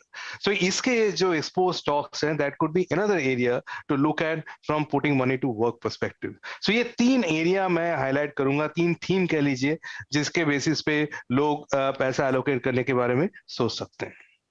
आफ्टरनून, बेसिकली आप कह रहे हैं कि अगर आप भारत की स्टोरी के साथ जुड़े रहें और ग्राउंड लेवल जहां पर एक्शन देखने को मिल रहा है उसके साथ जुड़े रहें तो शायद ज़्यादा जोखिम ना पड़े आपके पोर्टफोलियो पर। लेकिन एक जगह जहां पर लोगों ने सबसे ज़्यादा कमाई की थी इस साल, वो बैंक्स थे। आज बैंकों की हालत बहुत बिगड़ी हुई है। NBFCs पर डर ये है कि अगर उनके कलेक्शंस पर थर्ड पार्टी वाला रूल RBI ने जो M&M फाइनेंस पर लगाया है, दूसरों पर भी लग जाता है, तो इनके कलेक्शन एफिशिएंसी ड्रास्टिकली रिड्यूस होगी और फिर डर यही होगा कि इनके NPS बढ़ सकते हैं। ये जो एनवायरनमेंट अलग से चेंज हो रहा है, उसके मद्देनजर यहाँ पर आप क्या एक्सपोजर रखने के पक्ष में हैं या नहीं, या फिर आप इसे ऐसे देखेंगे अगर कैपेक्स साइकिल बढ़ रही है, रियल एस्टेट बढ़ रहा है तो बैंकों से लोन तो जाएगा ही? ये दूसरा नजरिया की तरफ मेरा रुझान ज्यादा होगा। जो आप कह रही हैं वो ये कि पथ में थोड़ा बहुत आगे पीछे ऊपर नीचे ऐसा होता रहेगा, जो कि अभी देखने को मिल रहा है कि कुछ जगह पे अतिक्रमण हुआ personal recovery point of view से, इसलिए RBI ने ऐसा एक स्टेज लिया। अगर आप बड़े NBFCs की तरफ देखें जिसमें कि हम लोग इन्वेस्टेड रहते हैं generally in mutual fund industry में, उसका देखेंगे कि बहुत छोटा सा क्वांटिटी ही ये लोन रिकवरी एजेंट्स को की तरफ एक्सपोज होता है। So in the grand scheme of things yes it is an issue, but ये इतना बड़ा इशू नहीं है कि पूरा बैंकिंग सिस्टम को डिस्टेबलाइज कर दे। सो इसलिए मुझे लगता है कि ये छोटी सी अड़कन है, और ये आज के मार्केट में थोड़ा ज्यादा इसलिए लग रही है क्योंकि ये सारे थोड़े चले हुए स्टॉक्स हैं। पिछले, जैसे आपने कहा कि सबसे ज्यादा पैसे इसमें बने हैं, so this is an good excuse for investors to take some profits who have made healthy returns. But ये कुछ गिरने के बाद ये वापस अट्रैक्टिव होने लगेंगे। और अगर आप फाइनेंशियल सेक्टर को 3 साल पॉइंट ऑफ व्यू से देखें, तो अगर इंडिया में कैपेक्स साइकिल में तेजी होगी तो लेंडिंग फाइनेंशियल्स में तेजी होना लाजमी है। और मुझे लगता है कि from a medium term stand point exposure बनाए रखना चाहिए। वो जो बनाए रखें। और फिर इसमें निजी या फिर सरकारी, किस पर ज्यादा कन्विक्शन है, क्योंकि रिटर्न्स तो दोनों में बने हैं आपकी बारी? तो इसमें थोड़ा स्ट्रक्चरल थॉट पॉइंट है। हालांकि पब्लिक सेक्टर बैंक्स भी अच्छा कर सकते हैं कुछ समय के लिए, बट हमारा रुझान हमेशा प्राइवेट सेक्टर बैंक्स की तरफ ज्यादा रहा है या प्राइवेट सेक्टर कंपनीज की तरफ ज्यादा रहा है, क्योंकि ultimately we are equity share holders and profit motive is the main one. जबकि पीएसयू बैंक्स में या पीएसयू कंपनीज में थोड़े बहुत नेशनल वेलफेयर मोटिव भी आ जाती है, और वो कभी कभी माइनॉरिटी शेयर होल्डर्स के शायद हित में ना हो। तो कन्विक्शन ज्यादा private sector banks, private sector finance की तरफ ही ज्यादा होगा। बट ये जो स्टेज है इकोनॉमी में, इसमें सारे अच्छे करेंगे, कुछ ज्यादा कुछ कम, तो हमारा ध्यान उस पर जाना चाहिए जिसमें थोड़ा ज्यादा बेहतर कर सकें, तो वो हमारे हिसाब से प्राइवेट सेक्टर बैंक्स है। अच्छा, ज्यादा बेहतर और कम बेहतर की बात करें तो आज एक्सेंचर के इन आंकड़ों पर आपने भी नजर डाली होगी। जो उनकी तरफ से गाइडेंस आया है वो पिछले साल की तुलना में थोड़ा सा कम हो गया है। अब कई सारी रिपोर्ट्स हमने पढ़ी, वो बेसिकली ये कह रहे हैं कि इशारा है कि शायद डिमांड मॉडरेट होती हुई दिखाई दे रही है। तो जो गंगो ऑर्डर बुक्स पर ये कंपनियां बैठी थी, जो क्लाइंट कॉन्फिडेंस लेकर बैठी थी, वो थोड़ा सा सबड्यू होगा। दूसरी तरफ अमेरिका में रिसेशन का डर है। एक पॉजिटिव ऑफ कोर्स रुपया है, लेकिन कितना एक्सपोजर आप जैसे फंड हाउसेस फिर रखेंगे टेक्नोलॉजी पैक में? सो टेक्नोलॉजी में ये जो आज एक्सेंचर ने कहा, ये एकदम टोटली न्यूज नहीं है। ये पिछले, just to give you a sense, पिछले सितंबर अक्टूबर से हम अपने फंड्स में टेक्नोलॉजी में अंडरवेट ही रहे हैं, और हमारा अच्छा खासा अंडरवेट बना हुआ है अभी भी from a technology stand point. ये मेरे एक्सेंचर ने जो आज कहा, ये मेरे हिसाब से थोड़ा इंक्रीमेंटल न्यूज है एंड वैलिडेट्स द फैक्ट कि यूएस में यस ग्रोथ रिसेशन तो श्योर है, रिसेशन होगा या नहीं होगा वो देखने वाली बात है, वो डिपेंड करता है फेड इसको कैसे हैंडल कर लेता है। सो कहने का मतलब ये कि आज की एकदम मतलब ब्रेकिंग न्यूज तो है, but in the sense it is not completely new news. तो कुछ हद तक ये हम प्रिपेयर्ड थे इसके लिए, तो इसलिए इसमें हमारे फंडों को झटका उतना ज्यादा नहीं पड़ा है, और मुझे लगता है जनरली भी मार्केट में थोड़ी बहुत इस बात की इल्म थी। ये अभी इंडियन कंपनी जैसे सितंबर क्वार्टर के रिजल्ट्स लेकर जब सामने आएंगे अक्टूबर के महीने में, शायद कुछ हद तक हमको उनमें भी ये बात सुनने को मिले, और वो जब सुनने को मिलेगा तो थोड़ी बहुत हो सकता है अर्निंग्स में आगे पीछे हो, थोड़ा अर्निंग्स कट हो सके। इसको ध्यान रखते हुए हम लोग थोड़ा जो ग्लोबल एक्सपोज सेक्टर्स हैं, पर्टिकुलरली जैसे आईटी सर्विसेज हुआ, to a certain extent pharma हुआ, इसमें हम लोग थोड़ा सा अंडरवेट हैं।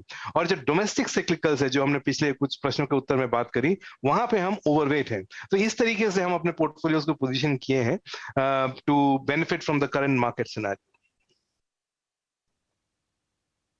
अच्छा भट्टाचार्य साहब, आपके पास एफएमसीजी में क्या क्या था, और आईटीसी था कि नहीं था, और कितने खुश हैं आप उससे? अब ITC मेरा it is one of the bigger holdings in all my funds.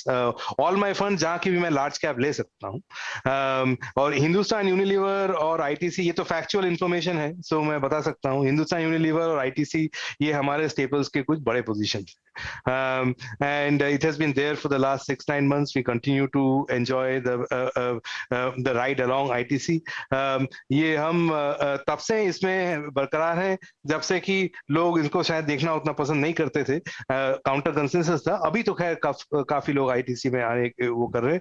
मुझे लगता है अगले कुछ समय के लिए भी स्टॉक वॉल्यूम ग्रोथ ये पॉइंट ऑफ व्यू से फंडामेंटली देखें तो बेहतर करेगा।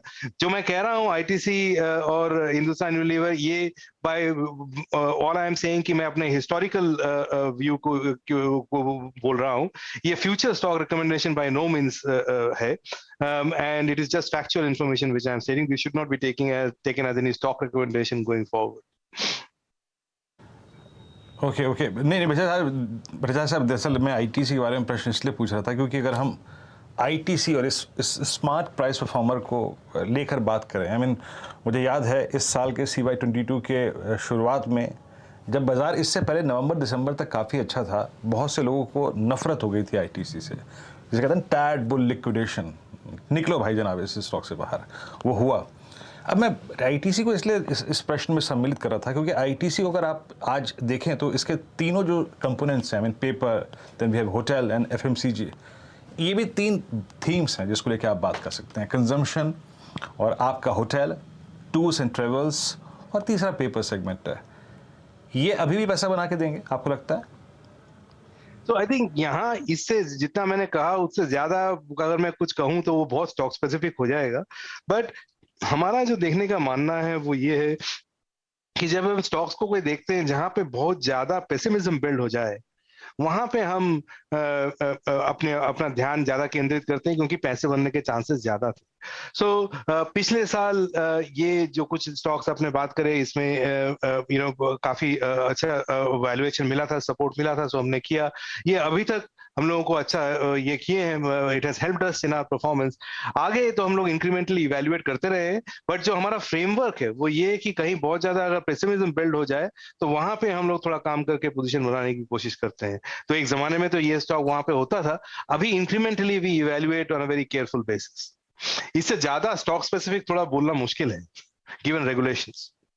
पॉइंट भट्टाचार्य साहब, लेकिन बड़ा मजा आया आपसे बात करने के। आपने और बहुत ही खूबसूरत हिंदी पर आपका कमांड है। मुझे बताइए, अब की बारी दुर्गा पूजा में कुछ कोलकाता जाने का प्लान बन रहा है कि यहीं पे रहेंगे मुंबई में? मुंबई में जो सूरत हाल है बारिश का, उससे तो लगता है शायद कलकत्ता बेहतर हो, बट देखते हैं कैसा प्लान बन सकता है। बट दुर्गा पूजा जो सबके लिए मैं ये बताना चाहूंगा कि ये शायद पहला फेस्टिव सीजन होगा जिसमें कि कोविड या कोई महामारी का डर नहीं होगा। सो अगर आप मुझे एक डेटा पॉइंट समझ लें और सबके बारे में सोचें, सो इस बार मेरी यही मानना रहेगा to all your viewers, wish a very happy festive season, be careful but at the same time enjoy. It's been after 2 or 3 years कि ऐसा देखने को मिल रहा है, and hope everyone has a great time. 2 years sir, और अगर आपके I am not sure अगर आपको CNBC आवाज की लाइव फीड दिख रही है या नहीं, हमारे एक और मित्र कोलकाता से हमारे साथ अभी जुड़े हैं, राजेश अग्रवाल जी, और उन्होंने हमारे साथ कुछ इमेजेस शेयर की। ये दिखेगा तो आपको वैसे वेटिकन सिटी जैसा, लेकिन है एक कोलकाता में दुर्गा माँ का पंडाल और बहुत ही खूबसूरत तैयारी है। तो मैंने सोचा उनसे भी पूछ लिया जाए, और अगर आपको भी इनवाइट करेंगे तो और भी बेहतर होगा, बिकॉज इट्स जस्ट मैग्निफिसेंट कि इस तरह की तैयारी वहां पर एक पंडाल की हो गई है ऑन ग्राउंड। अग्रवाल साहब क्या एक्सपीरियंस कर रहे हैं? ये तो एक ही हुआ, और कुछ आपने देखा होगा आते जाते? ऐसा है, कोलकाता में भट्टाचार्य साहब भी जानते होंगे, it's not a festival, it's an emotion. ये एक इमोशन है जो पूरे कलकत्ता वासी, बंगाल वासी में रहता है। और ये एक ही कल मैंने देखा है, क्योंकि नॉर्मली जो पूजा के उद्घाटन होते हैं वो महालय के बाद होते हैं। ऐसा शायद पहली बार हुआ है कि कल इसका उद्घाटन हो गया, और ऐसे संजोग से मैं कल वहाँ जा सका और ये लिया। इस पूजा श्रीभूमि स्पोर्टिंग क्लब इसका नाम है। इसका एक खास बात है कि ऑलवेज कुछ अजूबा बनाते हैं। पिछली बार बुर्ज खलीफा बनाए थे जिसमें इतनी क्राउड हो गई थी कि लास्ट में 2 दिन के लिए बंद करना पड़ा था। उसके पहले इन्होंने पद्मावत का पूरा सेट बनाया था। तो ये हर बार कुछ ना कुछ बनाते हैं। इस बार इनका 50वां साल है। इसमें खास बात यह है कि सब लोगों के लिए संभव नहीं है कि वो रोम जाके वेटिकन सिटी देखें, और यहाँ देख के कम से कम सब कोई मजा ले सकते हैं। तो मुझे लगता है कि एक बहुत अच्छा माने उन्होंने प्रयास किया है लोगों के तरफ। जी हाँ राजेश जी, वैसे भट्टाचार्य साहब बहुत बहुत शुक्रिया। बहरहाल आप इस कार्यक्रम में शामिल हुए और आई मीन सारे सेक्टर्स पे आउटलुक अपना अपना शेयर किया आपने, बहुत बहुत शुक्रिया। आई होप आपकी कोलकाता की यात्रा जल्द शुरू होगी। जी हाँ, अच्छा हर्षदा, जानते हैं यहाँ पे ये जो कह रहे थे ना कि लास्ट 2 दिन में पंडाल में इतनी भीड़ हो गई थी कि उसे शट करना पड़ा, ये राजेश जी का शेड्यूल है। एक तो वैसे ही अगर आप देखें स्वभाव के घुमक्कड़ हैं ये और काफ़ी घूमते हैं। आप कोई भी अगर आप देखें इन्हें ट्रिप स्पॉन्सर कर दीजिए, ये ज़रूर आएंगे, उसमें कभी मना नहीं करेंगे। और कहते हैं कि इन 9 दिनों में 10 दिनों में आप दोपहर और शाम तक खा पी के तैयार हो जाइए और शाम को निकल जाइए, फिर सुबह लौट के आते हैं। इस प्रकार का क्रेज होता है। मैं गलत तो नहीं हूँ अग्रवाल साहब? यही कहा था ना लास्ट टाइम आपने मेरे को? नहीं, आप बिल्कुल सही कह रहे हैं। हम लोग 7 साढ़े 7 बजे या मैक्सिमम 8 बजे शाम को निकलते हैं और अर्ली मॉर्निंग कभी 5 कभी 6 ऐसे चलता रहता है। और जो 6 दिन 7 दिन जितने दिन मिल जाएं। और बता दूं आपको कि इसके बावजूद कोई आदमी ये नहीं कह सकता कि उसने कलकत्ता की सारी पूजा देख ली है। बिल्कुल बिल्कुल बिल्कुल बिल्कुल। चलिए, तो अब देखिए, ये विजुअल्स और ये दृश्य और ये जो इमेजेस हैं वो कलकत्ता से आपको दिखाते रहेंगे हम, और सोमवार से ये क्रम शुरू हो जाएगा। खैर, एक काम करते हैं, विषय को थोड़ा सा बदलते हैं और यहाँ से आज का मिड कैप फंडा राजेश जी के सौजन्य से ही आएगा और जरा निगाहें गड़ा के देखिएगा इस मिड कैप फंडा। बताइए अग्रवाल साहब, क्या पिक कर रहे हैं आप? देखिए, मैं जेंसा टेक्नोलॉजीज के साथ जाना चाहूँगा। ऊपर के लेवल से करीब 60% ये स्टॉक करेक्ट कर चुका है, इसलिए वैल्यूएशन बहुत कंफर्टेबल लेवल पे है। थोड़ी इनके रिटेल वगैरह सेगमेंट से दिक्कतें हैं, लेकिन BFSI से अच्छे ऑर्डर बुक बने हुए हैं, कैश पॉजिटिव बैलेंस शीट है, फ्री कैश फ्लो बहुत अच्छा बना हुआ है। कुछ मर्जर एंड एक्विजिशंस की भी अगर बातें चल रही है, टेबल पे है इनके डील्स, अगर वैसा कुछ होता है तो मुझे लगता है कि अलग से ट्रिगर बन जाएगा। बट सिर्फ फंडामेंटल्स की बात करूं तो मौजूदा फंडामेंटल्स बहुत स्ट्रांग है। 13-14 की पी में ट्रेड करता हुआ स्टॉक, मुझे लगता है कि जो करेक्शन ऊपर से झेल चुका है इस वक्त कंफर्टेबल लेवल पे है और इस तरीके के बाजार में मुझे लगता है कि यहाँ पे बिल्कुल नजर रखनी चाहिए। 250-260 के टारगेट आने वाले 1 से 2 क्वार्टर में हमें लगता है ये बिल्कुल हो सकता है। जेंसा टेक्नोलॉजीज आपकी स्क्रीन पर जरा चार्ट लेके आइए। अब राजेश जी ने अगर आप देखें तो यहाँ पे रिकमेंड किया है, तो चार्टिकली भी थोड़ा दुरुस्त स्थिति में होगा ही। जेंसा टेक्नोलॉजीज इट्स 222, ऑल दो आई थिंक ये उन स्टॉक्स की श्रेणी में नहीं है जिनमें एक काफ़ी अच्छी खासी स्ट्रेंथ है। मेरे ख्याल से राजेश जी की एक कॉन्ट्रा कॉल है। It's 222, it's trading at I think 1 year low, और इसका अगर आप देखें पिछला सितंबर का हाई था इट्स 590, तो 222 पे। राजेश जी, मतलब it's a Contra call basically आपके मुताबिक? जी बिल्कुल। ओके, मिड कैप फंडर में आज आपकी तरफ से अगर आप देखें आया है जेंसा टेक्नोलॉजीज, ट्रेड करता हुआ 222 पे, it's a Contra call. Market अगर आप देखें अभी भी दिन के लोवेस्ट ट्रैजेक्टरी में है, इट्स 17,319, और क्लियरली बाइसेक्ट कर सकते हैं आप इस बाजार को। आज रेट सेंसिटिव्स में बैंक्स और M&M फाइनेंशियल्स वाली खबर निकल आप देखें, NBFCs पे severe damage. Let's bring Dow futures. Dow futures क्या कर रहे हैं आपकी स्क्रीन पे, और उसके बाद BTST का क्रम भी शुरू करेंगे। डाउ जोन्स फ्यूचर्स जो हैं आपकी स्क्रीन पर ट्रेड करते हुए आज सुबह से देखिए, डाउ जोन्स फ्यूचर्स शुरुआत ठीक ठाक नोट पे की थी, बट मेरे ख्याल से इस वक्त ये जो लॉसेस हैं वो बढ़ते हुए और 29,976 के स्तर पे डाउ जोन्स फ्यूचर्स ट्रेड कर रहे हैं, याद रखिएगा। इट्स डाउन अबाउट 173 पॉइंट्स, 173 अंक नीचे। और वास्तविकता में अगर याद रखिएगा 173 अंक नीचे चला गया डाउ, 174 अंक नीचे, तो वीकली बेसिस पे ये 200 week exponential moving average violate हो जाएगा, जो कि जून में वॉलेट नहीं हुआ था। तो आप इस बार कितनी गंभीर स्थिति है यूएस मार्केट के लिए चार्टिकली, वो आप देख सकते हैं। It's down about 173 points, now 180 points. Manas, अब शुरू करते हैं BTST का क्रम। बताइए क्या कैरी करेंगे आप? देखिए, LIC हाउसिंग में एक सेल कॉल लेंगे। यहाँ पर कुछ इंपॉर्टेंट सपोर्ट ब्रेक हुए हैं, हालांकि 50 डे मूविंग एवरेज के आसपास स्टॉक ट्रेड कर रहा है, लेकिन पैटर्न को देख के लगता है ये 50 डे मूविंग एवरेज को ब्रेक करके 380 रुपए की तरफ जाने की कोशिश करेगा। तो एटलीस्ट 390 तक के टारगेट आप सेट कर सकते हैं STBT के लिए। करंट लेवल्स पे एक सेल कॉल लीजिए, स्टॉप लॉस रखिए 408 के ऊपर, और 390 रुपए के टारगेट LIC हाउसिंग सेट करिए। LIC हाउसिंग अगर आप देखें तो यहाँ पे एक आपका सेल कॉल है, और सेल टुडे बाय टुमारो, यानी मंडे मॉर्निंग को। आप क्या कैरी करेंगे आशीष बहती जी? वीरेंद्र जी, एक थोड़ा सा कॉन्ट्रा कॉल देना चाहूँगा। हमें लगता है कि इन्फोसिस इस लेवल पे थोड़ा बेटर प्लेस्ड है एज अ बाय ट्रेड। तो इन्फोसिस में खरीदारी की सलाह रहेगी। जो स्टॉप लॉस मेंटेन करना है इसमें वो 1345 का, मुझे लगता है कि एक पुल बैक देखने को मिल सकता है आईटी काउंटर में और इन्फोसिस उससे लीड कर सकता है। तो 1395 के टारगेट के लिए इसमें खरीदारी की सलाह है। ये कॉन्ट्रा कॉल है, स्टॉक बहुत प्रेशर में जरूर है। 395 के टारगेट के लिए यहाँ पर एक 1395 कहा ना आपने, 1371 पे है, 1395 के लेवल्स के लिए यहाँ पर एक ट्रेड बनता हुआ दिखाई देगा। बताइए गाबा साहब, क्या प्लान, एसटीबीटी या बीटीएसटी?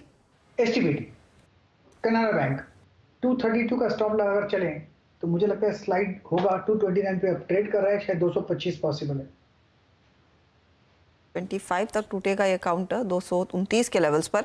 5% तो वैसे ही गवा चुका है आज के दिन। कविता जी क्या करेंगी? तो हर्षा जी एसटीबीटी ही होगा और एसटीबीटी होगा नैल्को पर। नैल्को ऑन मंथली, वीकली और डेली तीनों पर वीक लग रहा है। 7330 के लेवल्स पर फिलहाल है। Leading indicators and combination indicators भी फर्दर वीकनेस बताते हुए दिख रहे हैं। मुझे लगता है अंटिल एंड अनलेस 7450 के नीचे ये ट्रेड कर रहा है, आप टारगेट ले सकते हैं 7150 69 के लेवल्स की तरफ बढ़ता हुआ दिखेगा। तो NALCO will be the STBT.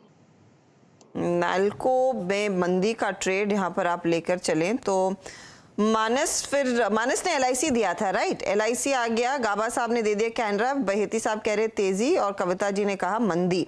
Agarwal साहब अब बॉल आपके पास आ गई है। गो फैशंस के साथ जाना चाहूँगा। अगर आप देखो तो जो सेगमेंट बहुत अच्छी तरीके से ग्रो कर रहा है वो वुमेन्स बॉटम वेयर का है, जिसमें इस कंपनी की एक तरीका से मार्केट लीडरशिप कह सकते हैं।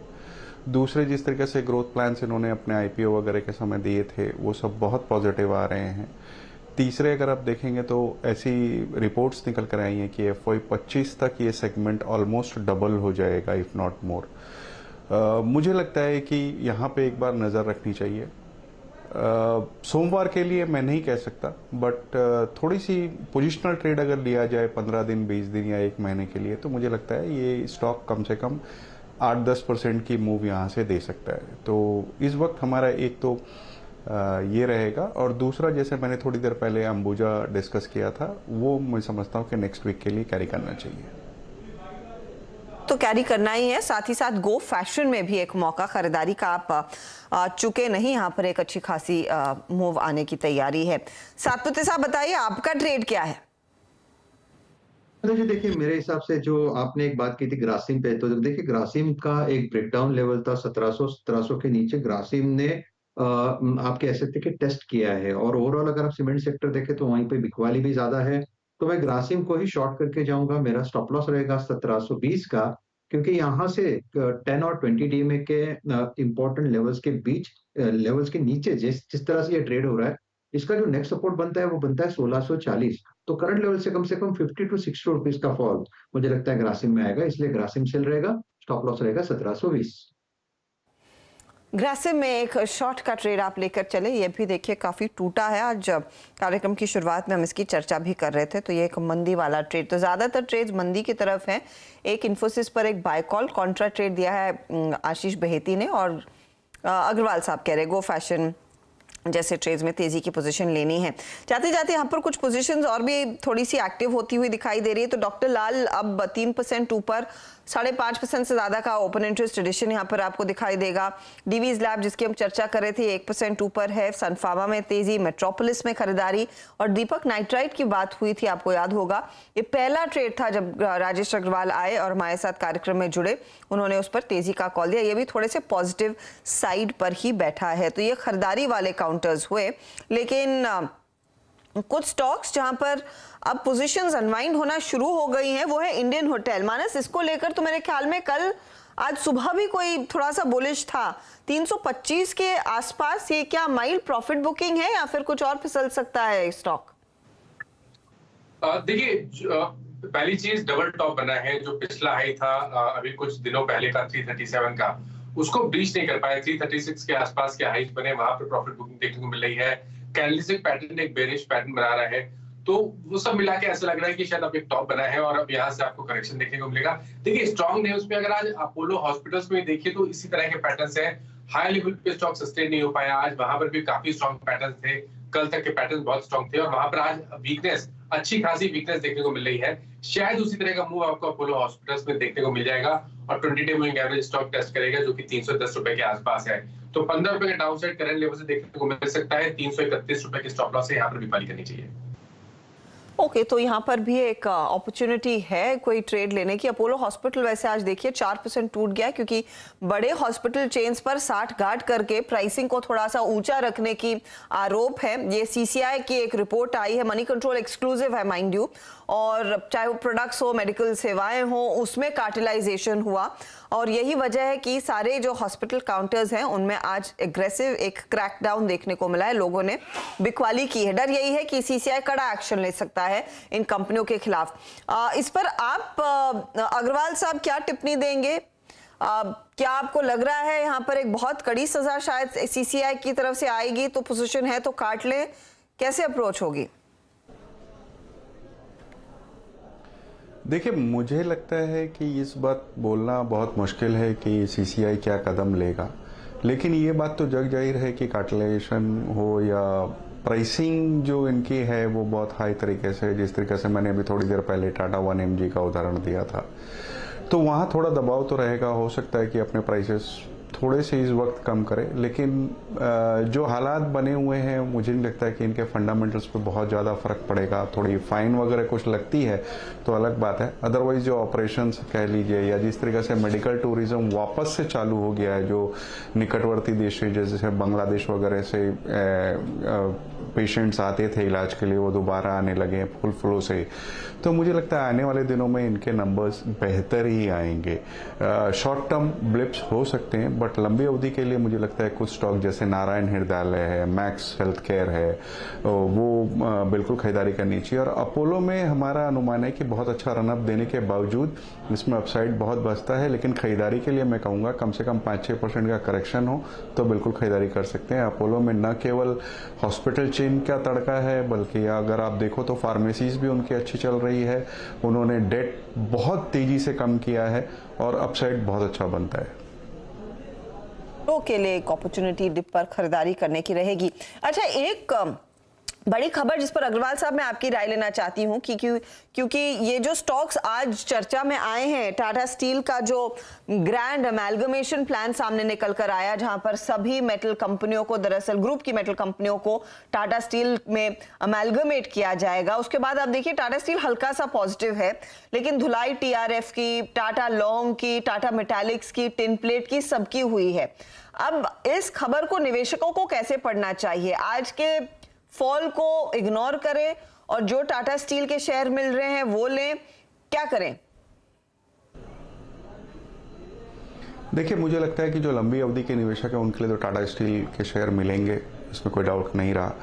एक बात हमें समझनी होगी कि ये मर्जर जो है ये इस ग्रुप का मुझे लगता है कि एक फंडा है, क्योंकि थोड़ी दिनों पहले हमने देखा था कि टाटा कंज्यूमर और टाटा कॉफ़ी में ये अनाउंसमेंट आई थी, अब यहाँ आ रही है, तो कंसोलिडेशन इनका मोटो लग रहा है और ये बहुत अच्छी बात है, क्योंकि इससे बहुत सारे जो अननेसेसरी खर्चे, कंप्लायंस, ये सब कम हो जाएंगे, एक स्केल का इन्हें फ़ायदा मिलेगा। एक बहुत पॉजिटिव स्टेप है आने वाले दिनों के लिए, लेकिन हमें ये नहीं भूलना चाहिए कि ये सारे के चीज़ों के लिए बहुत सारे अप्रूवल्स लगते हैं, सेबी का कह लीजिए, एनसीएलटी का कह लीजिए, दूसरे अप्रूवल्स लगते हैं, इसमें एक समय लगता है, 1.5 साल का समय लगेगा। कई अपॉर्चुनिटीज़ आएंगी इस दौरान। लंबी अवधि के लिए टाटा स्टील बहुत अच्छा बैठता है और इस वक्त किसी को खरीदारी करनी हो तो मैं समझता हूँ कि टाटा मेटालिक्स ऐसा है जो कि आपको अच्छे रिटर्न दे सकता है। आर्बिट्रेज और अपॉर्चुनिटी भी ठीक ठाक है, बहुत अच्छी किसी में भी नहीं है। और टीआरएफ चूंकि बहुत ज़्यादा चल चुका था इन दिनों और आज सिर्फ 5% की सर्किट पे है, इसलिए उसमें गिरावट उतनी नहीं आई है जितनी आनी चाहिए थी। मैं समझता हूँ यहाँ पे और भी गिरावट हो सकती है, तो कोई मौका हो तो आपको टीआरएफ से निकलना चाहिए। टाटा मेटालिक्स में कोई गिरावट आती है वहाँ आप खरीदारी कर सकते हैं। और अगर आपको लंबी अवधि के लिए रखना है, बहुत लंबी अवधि के लिए, 2 साल 3 साल के लिए, तो मुझे लगता है कि टाटा स्टील एक उपयुक्त स्टॉक है पूरे मेटल पैक के लिए। और इस पूरे मर्जर के बाद तो एक बहुत बड़ी साइज बनकर सामने आएगी। चलिए, टाटा स्टील पर आपका आउटलुक, इस मर्जर पर आपका आउटलुक। इस बीच अच्छे स्टॉक्स जो कि आज बैकफुट पे आए लेकिन बहुत डिसाइसिवली नहीं। हालांकि बात करने के लिए कुछ है नहीं, हर्षदा के पास हम सीधे वॉल पे भी चल सकते थे, लेकिन एक दो सवाल ले लेता हूँ कविता जी से। कविता जी, ये इंडसइंड बैंक पे आपका आउटलुक क्या है?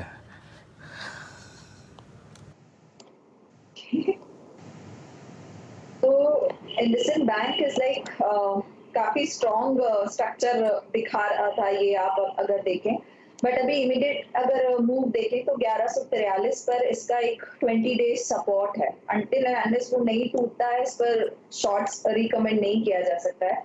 तो आई बिलीव वंस अगर उन लेवल्स को ये ब्रीच करे, उसके बाद एक अच्छा जोन ओपन होता हुआ दिखेगा 1060 के लेवल्स की तरफ, तो one can take the position only after that. 1140 के लेवल्स अगर डिसाइसिवली टूटते हैं, देन इसमें फर्दर वीकनेस आते हुए दिखेगी। तो that will be the crucial level. अच्छा वीरू, आपने एक चीज तो बताई नहीं, ये पूरा जो शेकअप हो गया है आज, ये अगले हफ्ते एफएनओ की एक्सपायरी कहां पर होने वाली है? देखिए, मंथली कॉन्ट्रैक्ट के फर्स्ट डे ने आपको मैसेज दे दिया जनाब। ये जो मंथली कॉन्ट्रैक्ट का फर्स्ट डे होता है ना हर्षदा, आई मीन चाहे फ्राइडे फैक्टर था चाहे कुछ भी था, उसने एक मैसेज दे दिया कि मैं एवरेजेस को होल्ड नहीं कर रहा। देखिए, ये एक इंपॉर्टेंट हफ्ता होता है।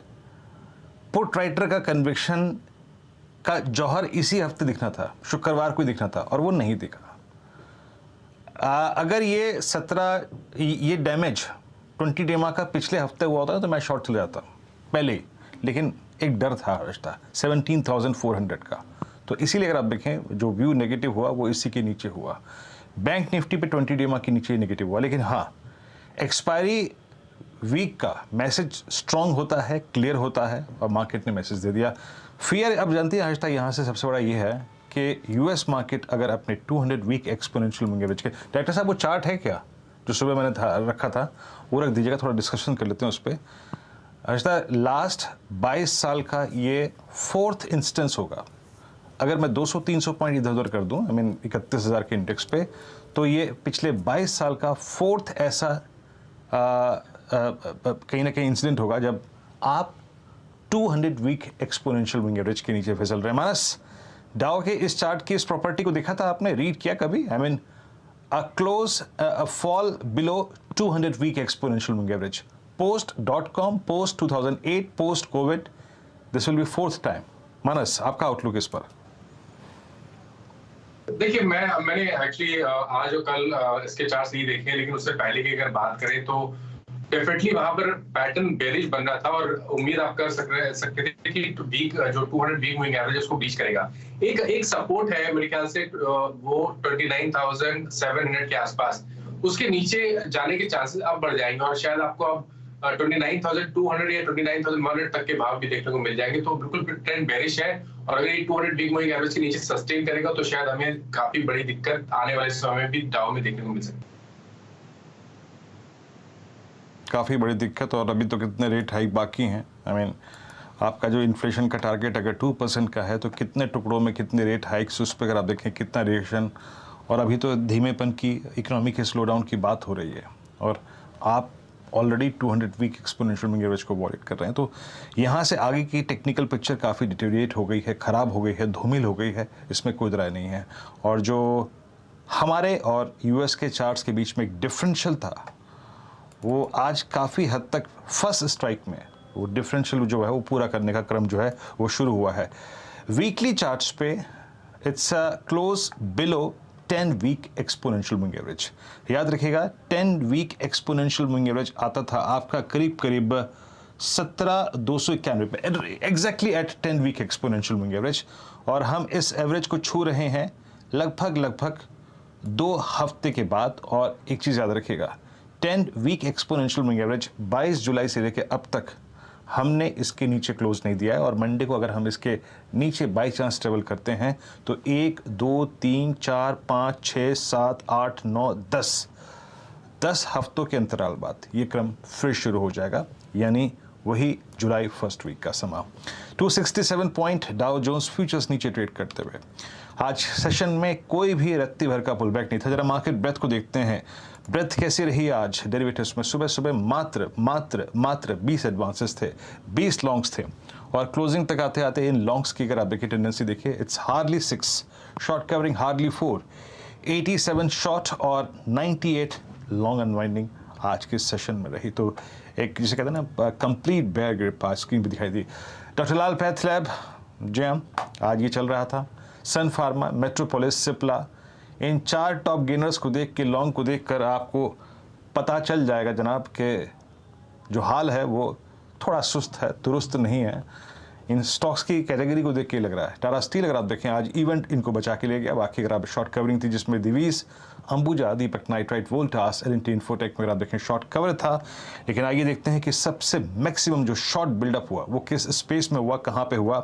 तो इस क्रम में इंडिया बुल्स में लॉन्ग अनवाइंडिंग, कैनरा बैंक में लॉन्ग अनवाइंडिंग, पीएनबी में लॉन्ग अनवाइंडिंग, फेडरल बैंक में लॉन्ग अनवाइंडिंग और एलआईसी हाउसिंग फाइनेंस में लॉन्ग अनवाइंडिंग। और ये वो स्टॉक से मेरे को अच्छी तरीके से याद आता है जिन्होंने सबसे ज़्यादा एंजॉय किया था लास्ट 25 दिन के अपर स्विंग को। शॉर्ट बिल्डअप कहाँ पे था? मैंने फाइनेंशियल्स खबर आज इस स्टॉक के साथ पूरे सेक्टर का मूड बिगाड़ गई। पावर ग्रिड, चोला फाइनेंस, चंबल फर्टाइजर्स, जी एंटरटेनमेंट, इन सभी काउंटर्स में आज काफ़ी पेन रहा।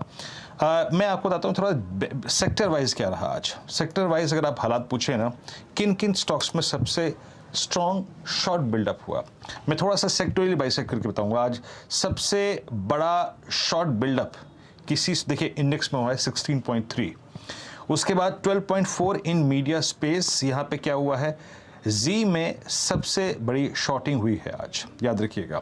उसके बाद ऑटोमोबाइल्स में क्या हुआ, सबसे बड़ा शॉर्टिंग हुआ है एस्कॉर्ट्स में। उसके बाद टाटा मोटर्स में आई थिंक और अमर राजा बैटरीज में 5.2%। बैंकिंग में सबसे ज़्यादा शॉर्ट कहाँ बिल्डअप हुआ, एयू स्मॉल फाइनेंस बैंक, उसके बाद कैनरा बैंक 12.1% और उसके बाद इंडसइंड बैंक 9.4%। ऑटोमोबाइल्स में क्या हुआ, ऑटोमोबाइल्स में आज सबसे ज़्यादा शॉर्ट बिल्डअप हुआ है जनाब एस्कॉर्ट्स में और साथ ही साथ आपका टाटा मोटर्स में। फिर आते हुए अगर आप देखें तो आज टेक्नोलॉजी स्पेस में क्या हुआ। टेक्नोलॉजी आज थोड़ा सा अगर आप देखें डिफरेंट था फर्स्ट हाफ में, लेकिन जाते जाते आज जिस स्टॉक में सबसे ज़्यादा शॉर्टिंग हुई वो था आपका इंटेलेक्ट और साथ ही साथ विप्रो, करीब 8.1% का ओआई बिल्डअप टेक्नोलॉजी स्पेस में हुआ। और last but not the least finance, the culprit, 24.3% OI buildup in M&M finance. ये थर्ड पार्टी लोन रिकवरी अगर आप देखें एजेंसी का प्रतिबंध लगा जाना इस स्टॉक को आज हैमर कर गया और 24% का ओआई बिल्डअप हुआ शॉर्ट साइड पे। देन इट वाज आईडीएफसी 16.3, उसके बाद आज चोला फाइनेंस में 10% और उसके बाद श्रीराम ट्रांसपोर्ट फाइनेंस यहाँ पे करीब 7.3% का ह्यूज शॉर्ट बिल्डअप। इस क्लोजिंग पर, इस वीकली क्लोजिंग पर बाजार की पिक्चर कैसी है, ये क्लोजिंग कैसी है, आइए देखते हैं वॉल पे हर्षदा के साथ। Harshada with you. इस हफ्ते की बेहद खराब क्लोजिंग आती हुई, जहां पर थोड़ा सा अनुमान था कि मार्केट हल्का सा साइडवेज हो सकता है, फिसल सकता है, लेकिन आज का प्रेशर ज्यादा बनता हुआ दिखाई दिया। एक समय ऐसा था कि हमने 17,300 का भी लो नीचे देखा है, 17,291 तक हम टूटे हैं, लेकिन जो क्लोज आ रहा है वो करीब 17,325 के आसपास आता हुआ दिखाई देगा। 300 पॉइंट का भार निफ्टी पर है। आज एविडेंटली निफ्टी बैंक की धुलाई हुई है। 1200 पॉइंट तक का करेक्शन आज इंट्राडे में निफ्टी बैंक ने दिखाया है। फिलहाल 2.5% तक के नुकसान के साथ 39,534 के लेवल्स देखने को मिले हैं। यहां पर एनबीएफसीज के साथ बैंक, निजी बैंक, सरकारी बैंक सबकी धुलाई होती हुई। ऑटो में बिकवाली का दबाव, 232 पॉइंट नीचे इंडेक्स। टेक्नोलॉजी, मेटल्स, यहां पर भी हमने देखा है करेक्शन देखने को मिला। फार्मा स्टॉक्स ने हालांकि थोड़ा सा सपोर्ट करने की कोशिश की, लेकिन ज्यादा कुछ हो नहीं पाया। एफएमसीजी जो अब तक का एक पिलर था, हमने देखा यहां पर बिकवाली का दबाव क्लियरली आता हुआ दिखाई दिया है।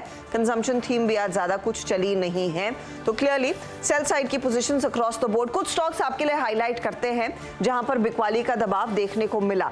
तो एक थीम थी आपकी टाटा स्टील से जुड़ी हुई कंपनियां। टाटा स्टील एकदम सपाट क्लोज दिखा रहा है, 104 तक टिकता हुआ, बहुत मामूली बढ़त है, फ्लैट है। लेकिन इसमें अब टीआरएफ, इसमें टाटा मेटालिक्स, इसमें टाटा स्टील लॉन्ग प्रोडक्ट्स, सबका विलय होने वाला है और टिन प्लेट का भी। तो टाटा मेटालिक्स 4.5% टूट रहा है आज। दूसरी तरफ आप देखिए टाटा लॉन्ग में 12 से 13% तक का नुकसान देखने को मिला। इनके शेयर धारकों के लिए दरअसल वो मर्जर रेशियो फेवरेबल नहीं है। अब आइए टिन प्लेट पर और टीआरएफ पर। टीआरएफ में तो स्थिति और भी बिगड़ी है क्योंकि एक तरफा तेजी में दिखा था ये काउंटर। टिन प्लेट के लिए ठीक ठाक सिचुएशन, लेकिन 5% का नुकसान। और टीआरएफ SPRF एक तरफा तेजी दिखा रहा था पिछले 2 हफ्तों से, आज यहाँ पर क्योंकि सर्किट फिल्टर 5% पर है तो 5% पर आकर टिका है, तो ये पैक हुआ जहां पर बिकवाली का दबाव। दूसरा जो पैक था जहां पर सेल साइड की पोजीशंस देखने को मिली है वो NBFC स्टॉक्स। वीरू मेंशन कर रहे थे M&M फाइनेंशियल सर्विसेज पूरी तरह से हालत बिगड़ती हुई दिखाई दी, 13% का नुकसान, और इसका ओवरहैंग हमने देखा श्रीराम ट्रांसपोर्ट जैसे स्टॉक्स में देखने को मिला। LIC हाउसिंग फाइनेंस को इसमें नहीं गिरना चाहिए, इसमें आप दिखाइएगा चोला फाइनेंस और साथ ही साथ आपका जो है श्रीराम ट्रांसपोर्ट फाइनेंस, वहां पर ज्यादा दबाव देखने को मिला है क्योंकि ये वही कंपनियां हैं, उसी तरह की लेंडिंग करती है जैसे M&M फाइनेंस जैसी कंपनी। हालांकि जो मार्केट क्लोज हो रहा है वो 1.5% के नुकसान के साथ 295 के आसपास अंकों की गिरावट पर। आज देखिए कितनी बिगड़ी और कितनी बदली हुई तस्वीर एडवांसेस और डिक्लाइंस की रही है। ध्यान दीजिए कि पिछले हफ्ते के हाई के बाद सेंसेक्स ने करीब 4% का करेक्शन दिखाया है, निफ्टी 50 ने 4% का करेक्शन दिखाया है, लेकिन निफ्टी बैंक सबसे ज्यादा पिटा है क्योंकि सबसे ज्यादा आउट परफॉर्म इसी ने किया था। यहाँ पर 5-5.5% से ज्यादा का करेक्शन देखने को मिला। अब आपके लिए लेकर आते हैं वो हीट मैप जो आपको पूरी तरह से तस्वीर दिखाएगा। 4 से मुश्किल से 5 शेयर जो होंगे पॉजिटिव साइड पर। पॉजिटिव क्या था? डीवीज लैब, सन फार्मा, सिप्ला, तीनों फार्मा कंपनियां ज्यादा वेटेज है नहीं, ज्यादा कुछ कर नहीं पाए, लेकिन थोड़ा सा सेंटिमेंट इन्होंने संभालने की कोशिश की। टाटा स्टील सिर्फ 0.5% के गेंस पर, आईटीसी अभी भी डटा हुआ है, 0.5% के गेंस देखने को मिले। टेक्नोलॉजी में सुबह में थोड़ा सा एक्शन था, रुपये से कुछ फायदे की बात हो रही थी, लेकिन जिस तरह से बाहर आया है बिकवाली का, वहां पर भी वो गेंस होल्ड नहीं कर पाए। सबसे ज्यादा नुकसान में पावर ग्रिड का शेयर 202 पर टिकता हुआ। पावर ग्रिड आज 8% नीचे। मेटल्स में हिंडाल्को 4% नीचे। अपोलो हॉस्पिटल में भी हमने देखा 4% का नुकसान। अदानी पोर्ट हो, एनटीपीसी हो, यूपीएल हो, ये सभी स्टॉक्स टूटे हैं। बैंकों में बिकवाली ज्यादा रही है। इंडसइंड बैंक आप देख रहे हैं 2.5% नीचे, वहां पर एचडीएफसी में बिकवाली का दबाव बढ़ता हुआ 1447, करीब 3% तक का नुकसान इंट्राडे में देखने को मिला था। 2.5% की गिरावट पर एचडीएफसी बैंक। कोटक में हमने देखा 1.5% का नुकसान। आईसीआईसीआई बैंक जो एक स्ट्रॉन्ग परफॉर्मर रहा है इस पूरी सीरीज में या फिर लार्जली निफ्टी बैंक के पूरी तेजी में, वो भी आज 2-2.25% टूटता हुआ दिखाई दिया। तो बिकवाली दरअसल चौतरफा थी, फार्मा को छोड़कर और डायग्नोस्टिक्स को छोड़कर ज्यादा कुछ तेजी की तरफ नहीं रहा।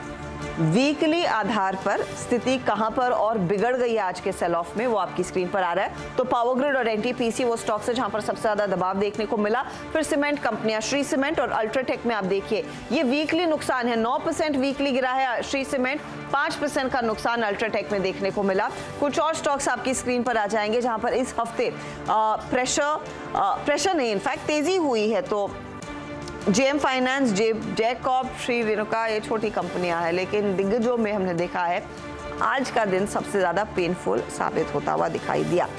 चलिए इस मोड पर लेंगे एक ब्रेक के बाद लौटेंगे, आपको बताएंगे खिलाड़ी नंबर 1 में किसने बाजी मारी है और साथ ही साथ सीधा सौदा में आज कौन से आउट परफॉर्मर्स रहे।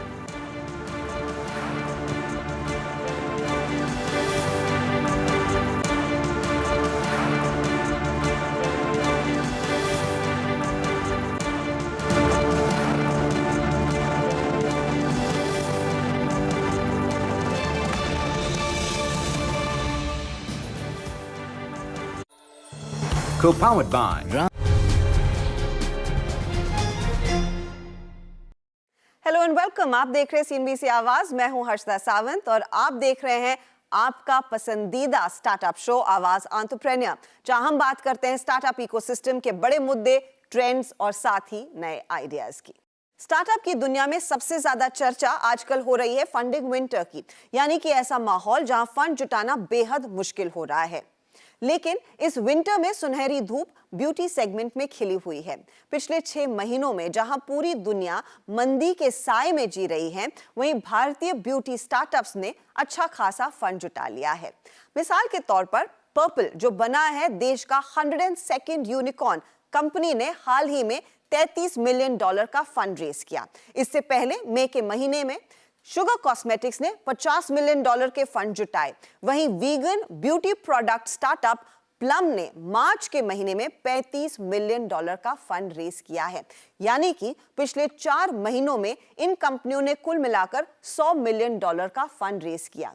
अब इन कंपनियों के वैल्यूएशन पर अगर हम नजर डालें तो सबसे आगे इस $बिलियन क्लब में नायका का नाम आता है।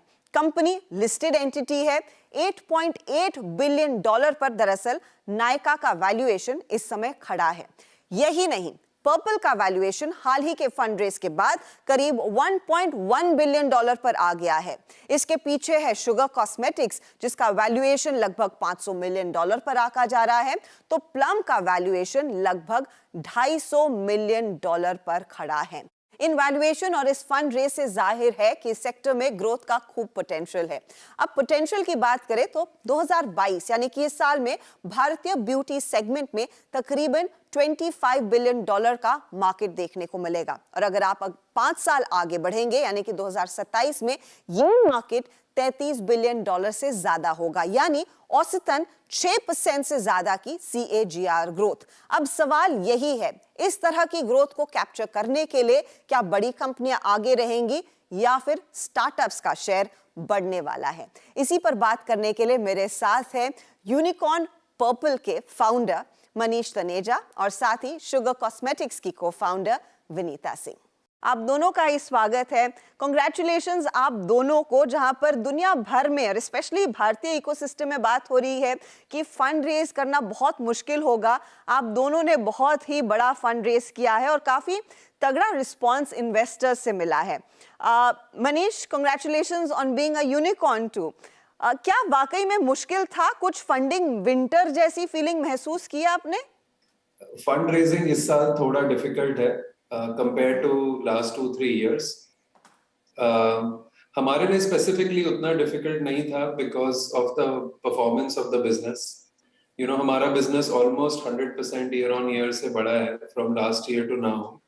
So and बहुत ही अच्छे यूनिट इकोनॉमिक्स के साथ बढ़ा है, तो हमारे लिए उतना डिफिकल्ट नहीं था, बट शायद हमारे लिए और भी आसान होता अगर ये फंडिंग विंटर ना होती तो I agree with you, there is some pull back on the investor side. People are holding back on investing. लोग वेट कर रहे हैं कि कैसे इन्फ्लेशन पैन आउट होएगी, कैसे ग्रोथ आएगी अगले 12 से 24 महीने के अंदर। सो थोड़ा सा मैं जरूर मानता हूं कि थोड़ा सा मंदी है कैपिटल मार्केट्स में, जिसके कारण फंडिंग थोड़ा सा स्लो हो रहा है। विनीता, आपके लिए एक्सपीरियंस कैसा था जब आपने फंड रेज किया मई में? सो हाय हर्षदा, मैं और मनीष, हमारी जो कंपनीज हैं वो हमारी 7 साल हो गए शुगर को। मनीष की कंपनी आई थिंक भी 8-9 इयर्स से है मार्केट में, एंड हमने बहुत सारे साइकिल्स देखी, अप्स एंड डाउन्स। एंड एक चीज वो देखी है कि जब फंडिंग विंटर होता है, जब अकाल पड़ जाता है फंड रेजिंग में, तो जो अच्छी कंपनीज होती हैं उनके लिए एक बेटर माहौल होता है, बिकॉज मनी सिर्फ अच्छी कंपनीज में जाता है। एंड ओवरऑल ब्यूटी अगर देखेंगे एज अ कैटेगरी, तो जैसे हमारा बिजनेस है, इसमें 70% से ज्यादा ग्रॉस मार्जिन है, तो जो कितना बर्न करना है वो एक बहुत केयरफुली कैलिब्रेटेड डिसीजन होता है। तो ऐसे बिजनेसेस जो फंडामेंटल, जहां कैश आ रहा है, यूनिट इकोनॉमिक्स जैसे मनीष ने बोला स्ट्रॉन्ग है, मार्जिन्स अच्छे हैं, बर्न कम है, ऐसे बिजनेसेस की डिमांड एक्चुअली जब फंडिंग विंटर होती है तो बढ़ जाती है।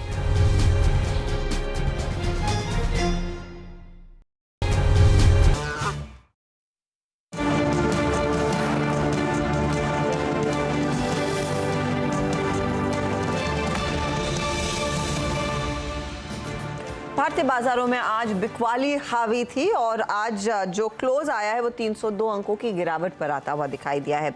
17,327 पर जाकर मार्केट टिका। निफ्टी बैंक की पिटाई ज्यादा हुई, 1084 पॉइंट तक के नुकसान पर, और यही वजह थी कि खिलाड़ी नंबर 1 में हमारे जानकारों ने जो शॉर्ट के सौदे कल और आज दिए उनमें कुछ पैसे बनते हुए दिखाई दिए।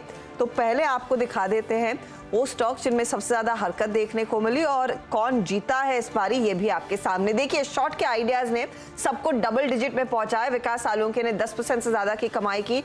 लगभग 13% के रिटर्न्स रत्नेश गोयल के थे, लेकिन बाजी मारी है पंकज ने 14% के रिटर्न्स के साथ।